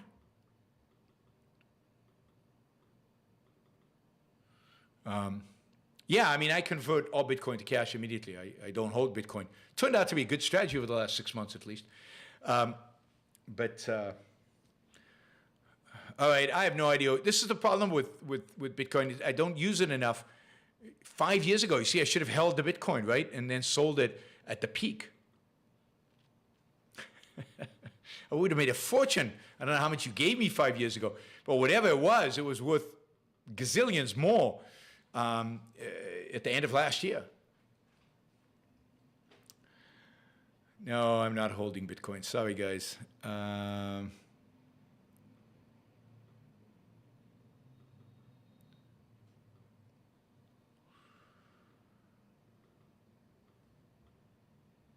right, let's see. Free trade. I think Manhattan already has air rights. If you want to, they do, in terms of skyscrapers. If you want to preserve the view from your skyscraper, you can buy the air above other buildings. Bonus question, what about space rights? Again, space rights would be, if you use it, it's yours. And I think it's easier, you could define property rights on the moon, on asteroids. If you go to an asteroid and you mine it, the asteroid is yours. If you go to the moon, there, in a sense, it's easier, particularly if it's a physical object, because if you put a fence around it and you use what you fence, then it's yours, and your rights should be protected then. But yes, that's right about the air rights in Manhattan. Oh, Richard's in the house. All right, let's see. As a law school student heading into my final year of school, it's completely irrational to require an undergraduate degree first. I'm 25, and much of my ed was a waste of time, but I do think good education is a major value. Yes, it is, but I agree. I don't think you need the pre-law. Maybe you add a year to law school, and law school includes kind of fundamental philosophical ideas that you would study in the liberal arts curriculum as the foundation for law. Instead of jumping right into contracts, right into legal issues, you have some foundational process. But you could get rid of the undergraduate requirement and just to add a year or add some courses that provide you with the basic fundamental liberal arts education that you need to understand the law. And something like that for medical school with an additional year of some kind of science. Richard writes, people like Matt Bateman and High Ground are doing amazing work. I love their vision of what education can be. I plan to send my future kids to Montessori schools. I would have benefited enormously from going to there myself. Yeah, me too. And my kids did go to Montessori schools, and I highly, highly recommend sending kids to good Montessori schools. Not all Montessori schools are indeed created equal. So you have to, don't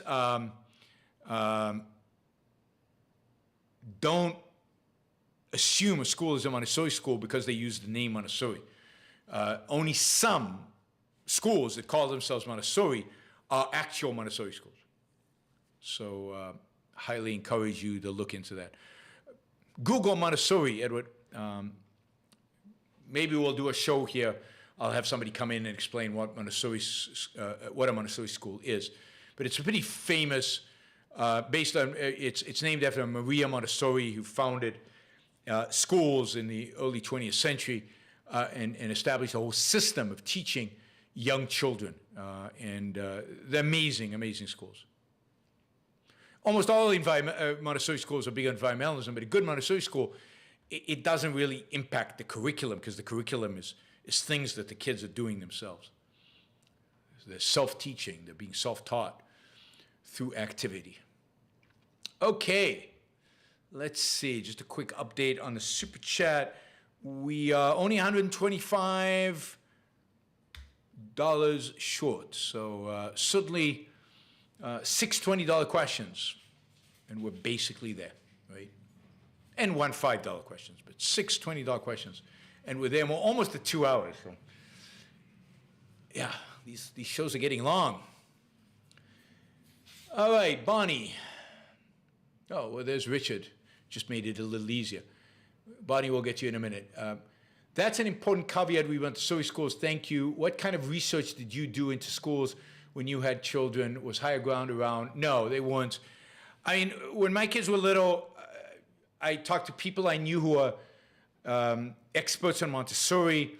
I actually bought all of Montessori's books. I don't have them anymore. I gave them away. I donated them. But I bought books about Montessori. I bought Montessori books. When my wife was pregnant, I basically loaded up on Montessori, and I read them all. So I became kind of, I wouldn't say an expert, but I knew a lot about Montessori back then, right? And so when I went and visited a school, I could tell, were they sticking to the Montessori and the Montessori method. Were they sticking to her ideas, or were they just being, a lot of these schools become just subjectivist? So, you know, one of the characteristics of a Montessori school is quiet. You walk in and it's quiet. And all the kids are working. They're at some station, at some place on the floor, at a desk or whatever, and they're doing stuff. Things like that. But then what are the materials? So one of the things that the books will teach you is what materials Montessori recommends using for pre-K education. And you can go in and you can see the materials that the school is using. Are they using, and how are they using it? Do they have a teacher teaching? Teachers shouldn't teach in a Montessori school. And then it's a question of at what ages is it appropriate? I mean, my oldest son was in a Montessori school through, was it third grade? No, it was more than that. Sixth grade, I think. I think that's right. Or fifth grade, something like that. But that's harder. The application of Montessori to the later grades is much harder. It's not that's tricky because Montessori herself didn't write about it. So there you're just going to have to use your own judgment to figure out what the best schools are. Charlesbert asks, do Montessori students have difficulty adjusting to public schools when they transfer? Is there a possibility of Montessori schools covering K through 12 someday? No, because I don't think that methodology directly translates. I think Leonard Peikoff talks about this. Montessori, in a sense, is up to a certain level of conceptualization, of ability to conceptualization, and then beyond that level, they need a different type of engagement. And so Montessori is not appropriate to, for example, in high school. So it probably breaks down at somewhere 6, 7. But, you know, again, my eldest son did it for much longer than that because as much as it breaks down, I thought what he was getting in the Montessori school was better than he would get at other schools at the time that existed where we lived in terms of what they were providing. So it's a question of the best possible to you in the context of where you are and, you know, where you are. Richard again, I went to Montessori pre-K, but of course it was quite expensive for my parents to send me to one for K through 5th and beyond. Do you think the rote memorization of Japanese schools is better than U.S. public schools? I mean, it's hard to tell. I don't think rote memorization as the skill, as a dominant skill, is good. But on the other hand, memorization is not bad. I hated memorizing in school. I never memorized anything. I rebelled against it and I wouldn't memorize. But I'm not sure it's a bad thing. I wish I could memorize. I wish I memorized a bunch of poems. And even the multiplication table, I don't think I ever memorized. I always used to have to figure it out. So I don't think rote memorization is good. But I think some memorization is important. And finding the right balance is crucial. And getting the children motivated to memorize. Seeing the beauty of memorization, of having it in consciousness, I think is crucial. And it depends on American public schools. Some public schools are worse than others. Some Japanese schools, I'm sure, are better than others. It's so hard to tell. It's so hard to tell. None of them are particularly good. None of them are particularly good. All right, now we get to Bonnie. We're $65 short, so 3 $20 questions will get us to where we need to be. And a $5 question. Don't forget the $5 question. For anyone, say, under the age of 45, recycling is as unquestionable as brushing teeth. Do you recycle, and why not? I don't recycle. I don't see a reason to recycle. If there was value in recycling, somebody would pay me for it. Oh, well, I do recycle. I shouldn't say that. The only reason I recycle is that the trash can gets full. And so just to not cause the trash can to overflow, I like all the plastic bottles, because we drink, I drink a lot of these bottles of water. These bottles I put in a separate bag, and whoever picks up our garbage takes it, and she probably takes it to a recycling thing and gets a few cents on it or something, right? But when I lived in a house, you know, I only recycled because they limited the size of my trash container. I'd throw everything I could into the trash container, and then I'd recycle the stuff that I couldn't fit in the trash container. By law, I had to recycle. California had laws against recycling. But no, I mean, if people want me to recycle, they should pay me. If there's value in the recycled material, then they should pay me. The garbage collection company should give me a discount if I recycle, and then I'll recycle. Some things I won't recycle.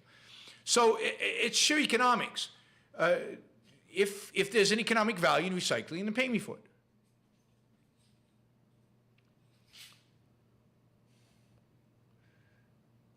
Oops, that was Bonnie. Thank you, Bonnie. Ryan, the federal government in Canada is imposing a 30% reduction in synthetic fertilizer use. I'm horrified. Anti-human authoritarianism. Yes, and you saw what happened in Sri Lanka. Now, Sri Lanka went to zero synthetic fertilizer and destroyed their entire economic sector, the entire farming sector, and it destroyed food production, export, just horrific. A lot of the problems in Sri Lanka are caused by that. So the fact that Canada, a supposedly civilized country, is doing it, it shouldn't surprise me given that Justin Trudeau is the premier. What a horrible human being, and a completely corrupt and horrible human being he is. Michael Sanders, why does each decade keep getting better and better in every country across the world? Well, is it? Is it better today in Ukraine than it was a decade ago? Is it better today in Russia than it was 6 months ago? Is it better in, I don't know. It's not clear that that's true.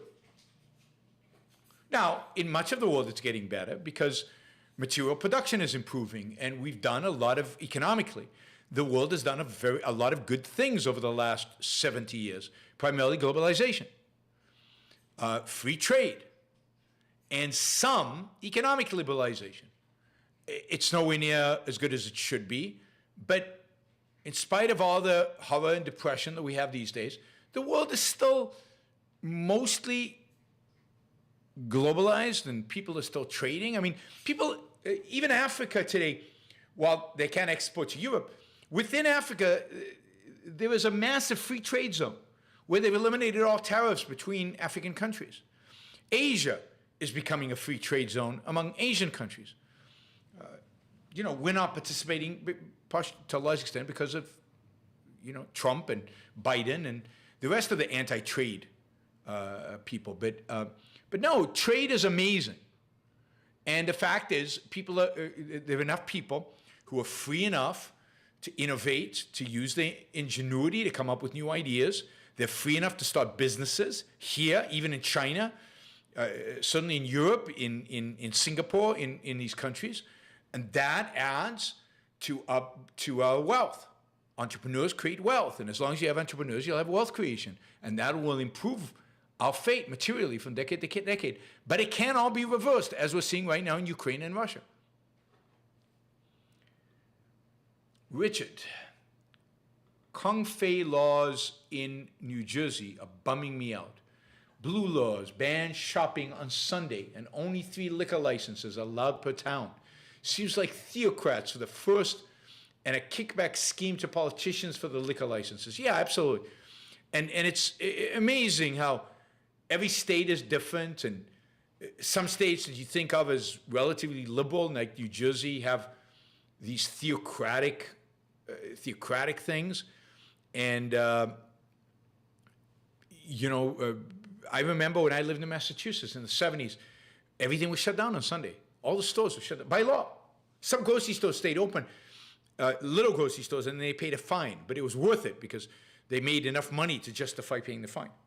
But how bizarre is that? That there's a law that says that companies can't stay open on a particular day of the week. That's theocracy. And then there are kickbacks and bribery and fraud. And it's so barbaric and primitive, it's hard to believe that In America, land of the free, we have this. But we do. We do. On big scale, large scale. John, assuming there were no regulations, how easy is it to build nuclear plants?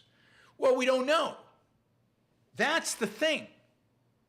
Because if there were no regulations, you'd have people competing, you'd have people trying different methods, you'd have people trying different ways in which to produce nuclear energy. And we don't know how cheap it would get, how easy it would get, how quickly it would happen. There might be big nuclear power plants, there might be these mini nuclear power plants. I don't know, but nobody knows. This is the beauty of marketplace. Until it actually happens, you don't know. You don't know how cheap, how easy, how quick it's going to happen. But, you know, China builds nuclear power plants pretty quickly and pretty easily. South Korea has. France is 70, 80% nuclear power. Japan is dominant but nuclear power, used to be. But it's all old plants. I don't know that they built a new plant recently, but South Korea has. So we know it's possible. But we don't actually know how quick, how good, how cheap, because we don't have those competitive forces. We don't have innovation. We don't have ingenuity going into that area of life. I mean, my guess is that as good as the South Korean nuclear power plants are and as cheap, as quick as they are, they could be much quicker, much cheaper, much better if we had global competition.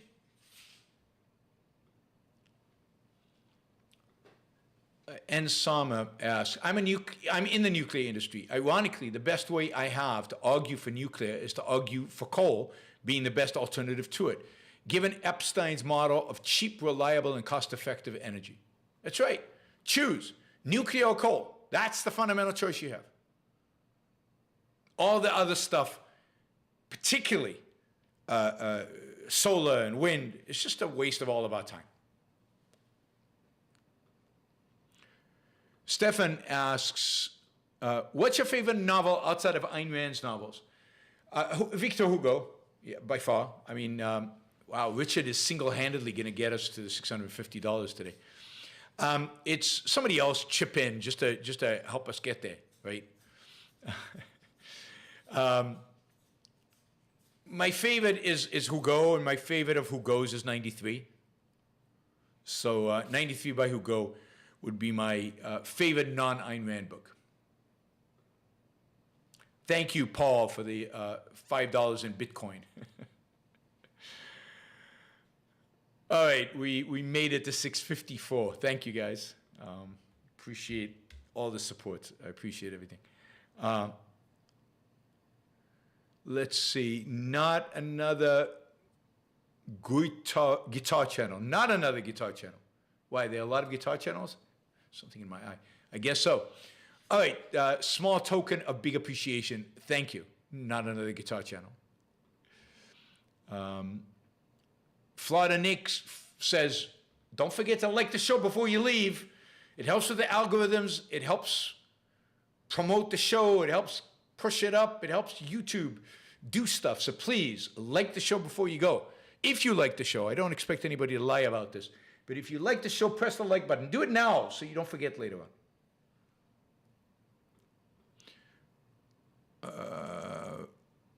All right, Richard asks, my top 5 issues are nuclear energy, deregulation, immigration, entitlements, and taxes.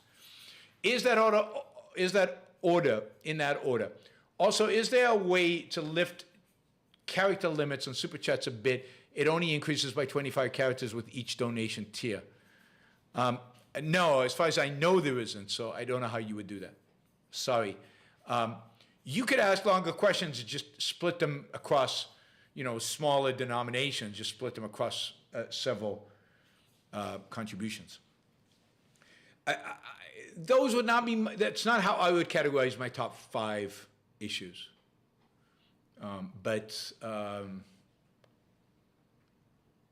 Yeah, but those are all good. Those are all good.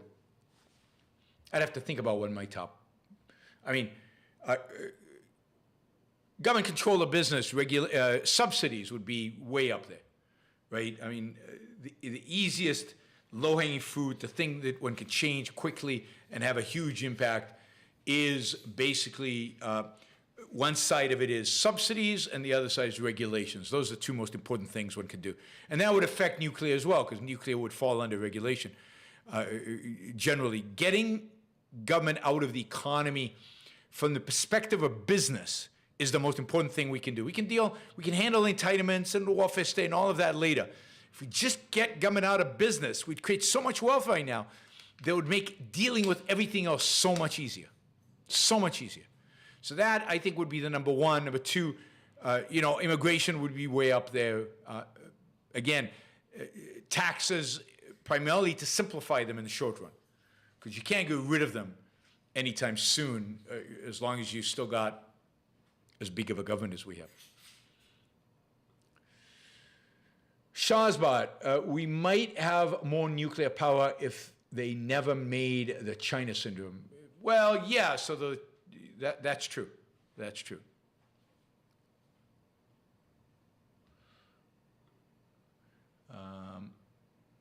Laurie asked, did you follow the Tour de France? I don't follow the Tour de France, sorry.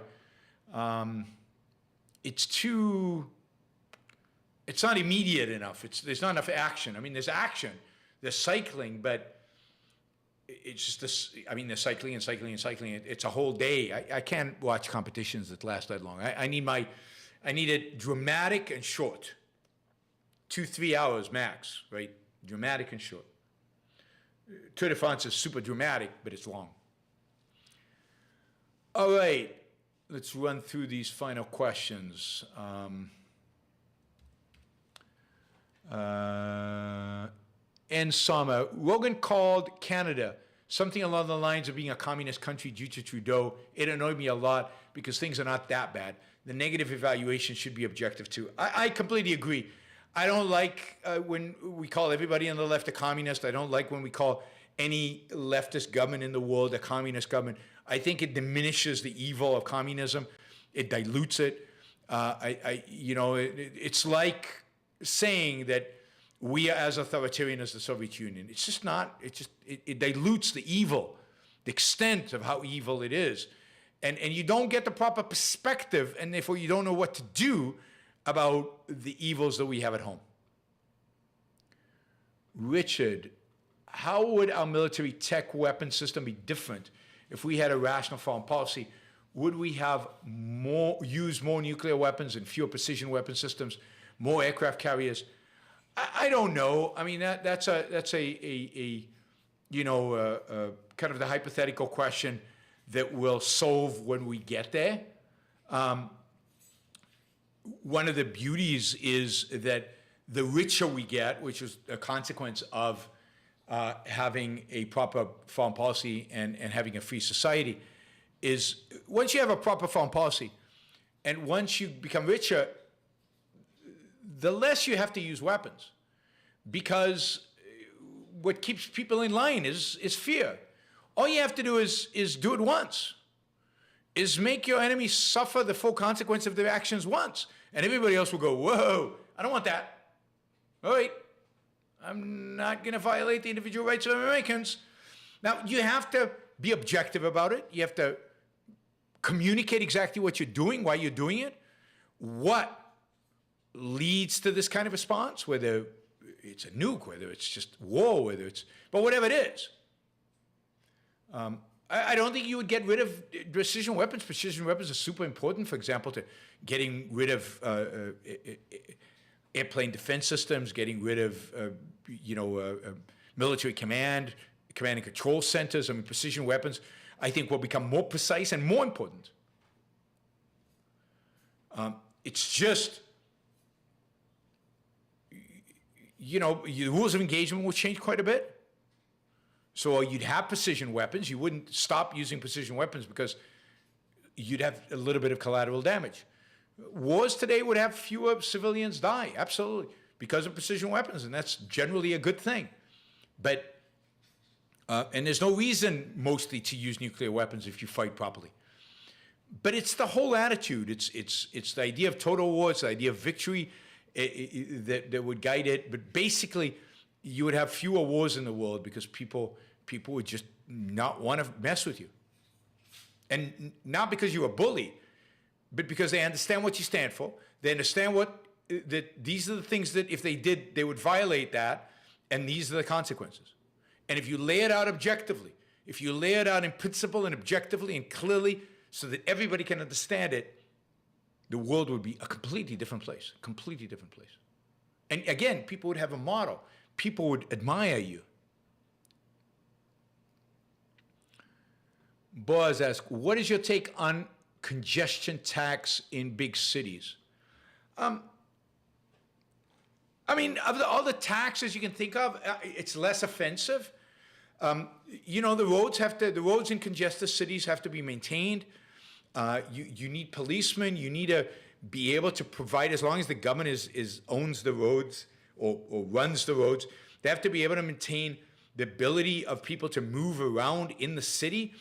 One way to limit use of those roads and to limit the use of the roads to only those who value them the most, value using them the most, is to have a congestion tax. So I generally, of all the taxes out there, a congestion tax is given the system that we have, is reasonable. A gasoline tax, that all the proceeds from the gasoline tax go to repairing roads and building infrastructure, is reasonable, because then you're saying to the people who are paying to repair the roads are the people using the roads. So if somebody doesn't drive, somebody takes the bus, if somebody takes the train, they shouldn't have to pay for fixing the roads for me. On the other hand, I shouldn't have to pay for their train. So you want to have fee for use, and in a sense, a gasoline tax is a form of fee for use. I'd rather they toll the roads. And today with GPS tracking, you can toll pretty much everything seamlessly. Now, the privacy issues, she'd have to think about how to deal with the privacy issues, but you just put a GPS tracker on every car and bill them for the roads they use. All right, Richard, would it be rational to tell the Iranian mullahs to cease all of their hostile actions immediately or face annihilation, give them a time frame to do so, and then follow through if they fail to capitulate to other demands? Yes, I mean, I've been calling for that since 9/11, so, well, really since 1979, but, you know, certainly since they killed the Marines in Beirut in 1983. I've been calling for that for a long time. Nobody listens, nobody cares. Nobody's particularly interested, so I've stopped making it a big issue. But absolutely, I mean, if you read Winning the Unwinnable War, that's the argument we make. And I made that argument. I used to make that argument in talk after talk after talk I used to do on foreign policy. You can find, I think you can find most of them on YouTube. But the talks that I gave in the 2000s were very much along those lines. Give the mullahs an ultimatum, and give the Saudis an ultimatum. $1 of terrorist funding or madras funding coming from Saudi Arabia, and we shut them down.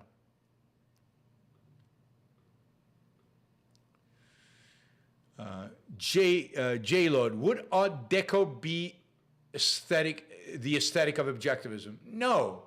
Romantic art is the aesthetic of objectivism. Art Deco, is it the decorative aesthetic of objectivism? There is no decorative aesthetic of objectivism. Objectivism is a philosophy. A philosophy doesn't dictate your aesthetics, your taste in design. Objectivism does have a theory of art. Even there, it doesn't tell you what paintings to like and what paintings not to like. It gives you a theory by which to guide you in liking or not liking and understanding your responses to art. It explains your responses to art.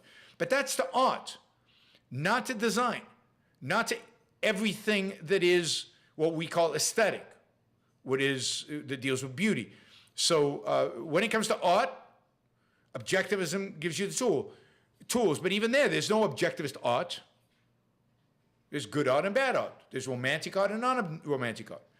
And according to objectivism, romantic art is the most valuable to you as a human being, right? But here I encourage you to read the Romantic Manifesto. But there is no There is no objectivist art. There's no aesthetic of objectivism.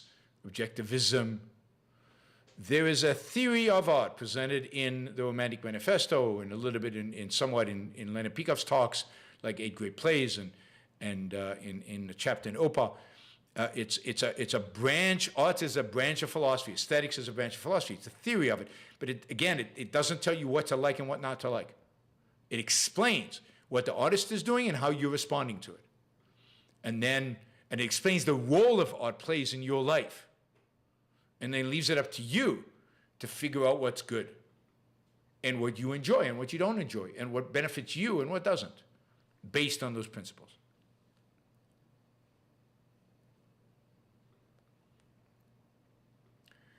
Boaz asks, is the war in Ukraine and Russia going to end anytime soon? I doubt it. I think this is going to last a long time, unfortunately. The Russians can't win, and the Ukrainians are not strong enough to defeat the Russians and kick them out yet. They might be able to wear them down ultimately, but they're not strong enough at this point. So I think it's going to last a while. Boaz says, do you think Bitcoin crypto is a Ponzi scheme? No, because there's nobody benefiting. A Ponzi scheme, somebody's benefiting, and a Ponzi scheme plays out in a particular way. Now, there might be some cryptos that are Ponzi schemes. There might be some funds, there might be some cryptos, coins, whatever, that are Ponzi schemes. I'm not saying they're none. But crypto and Bitcoin, Bitcoin are not Ponzi schemes. That doesn't mean they have any value. I don't know what the value of Bitcoin is, and it might very well be zero. But it's not a Ponzi scheme. It might be it might be just fake. It might be just not valuable in the end. But that doesn't make it a Ponzi scheme. And again, some crypto could be, but other crypto probably has value. And we're yet to see what that value is and where it is. If you're interested in this, you should watch my videos with Robert Hendershot that we do on the Ingenuism YouTube channel. We talk about crypto there and the possible value of crypto and where crypto might get its value and things like that over there. All right.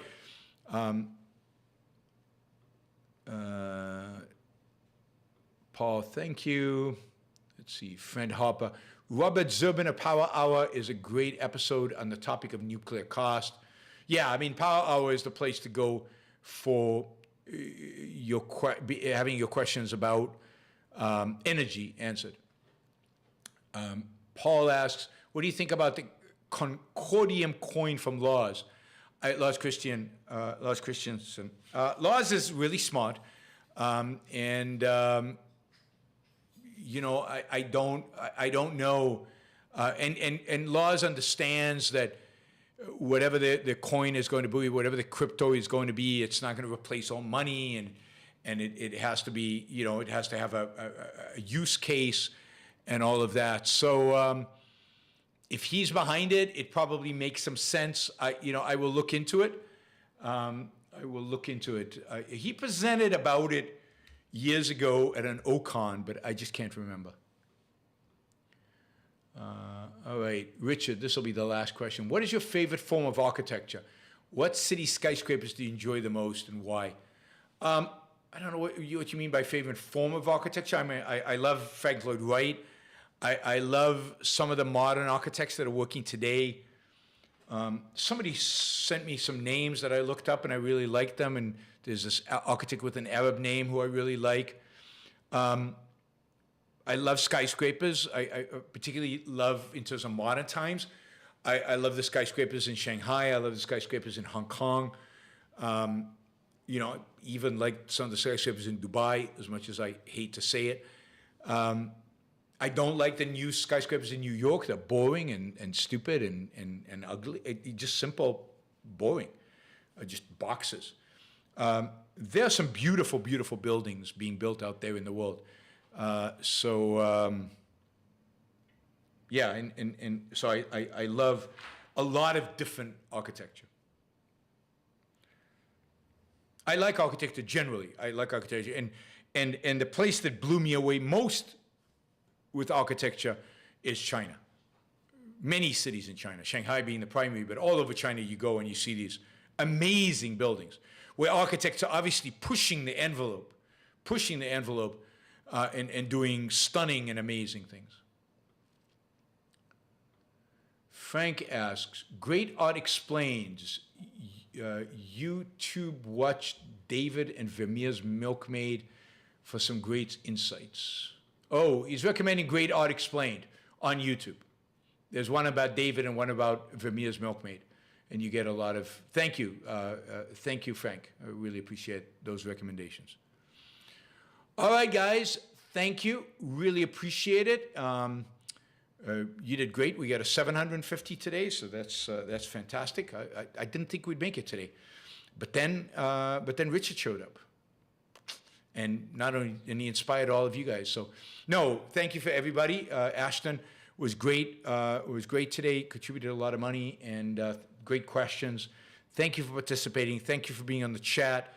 I will see you all tomorrow at 3 o'clock, 3 p.m. East Coast time. We're doing our Ask Me Anything show. We do Ask Me Anything every show. But this one is just that, and we're having my contributors on Zoom, and we're doing the whole thing. If you're a $25 plus contributor and have not got the link for tomorrow, then email Angela, email me, and we'll send you the link.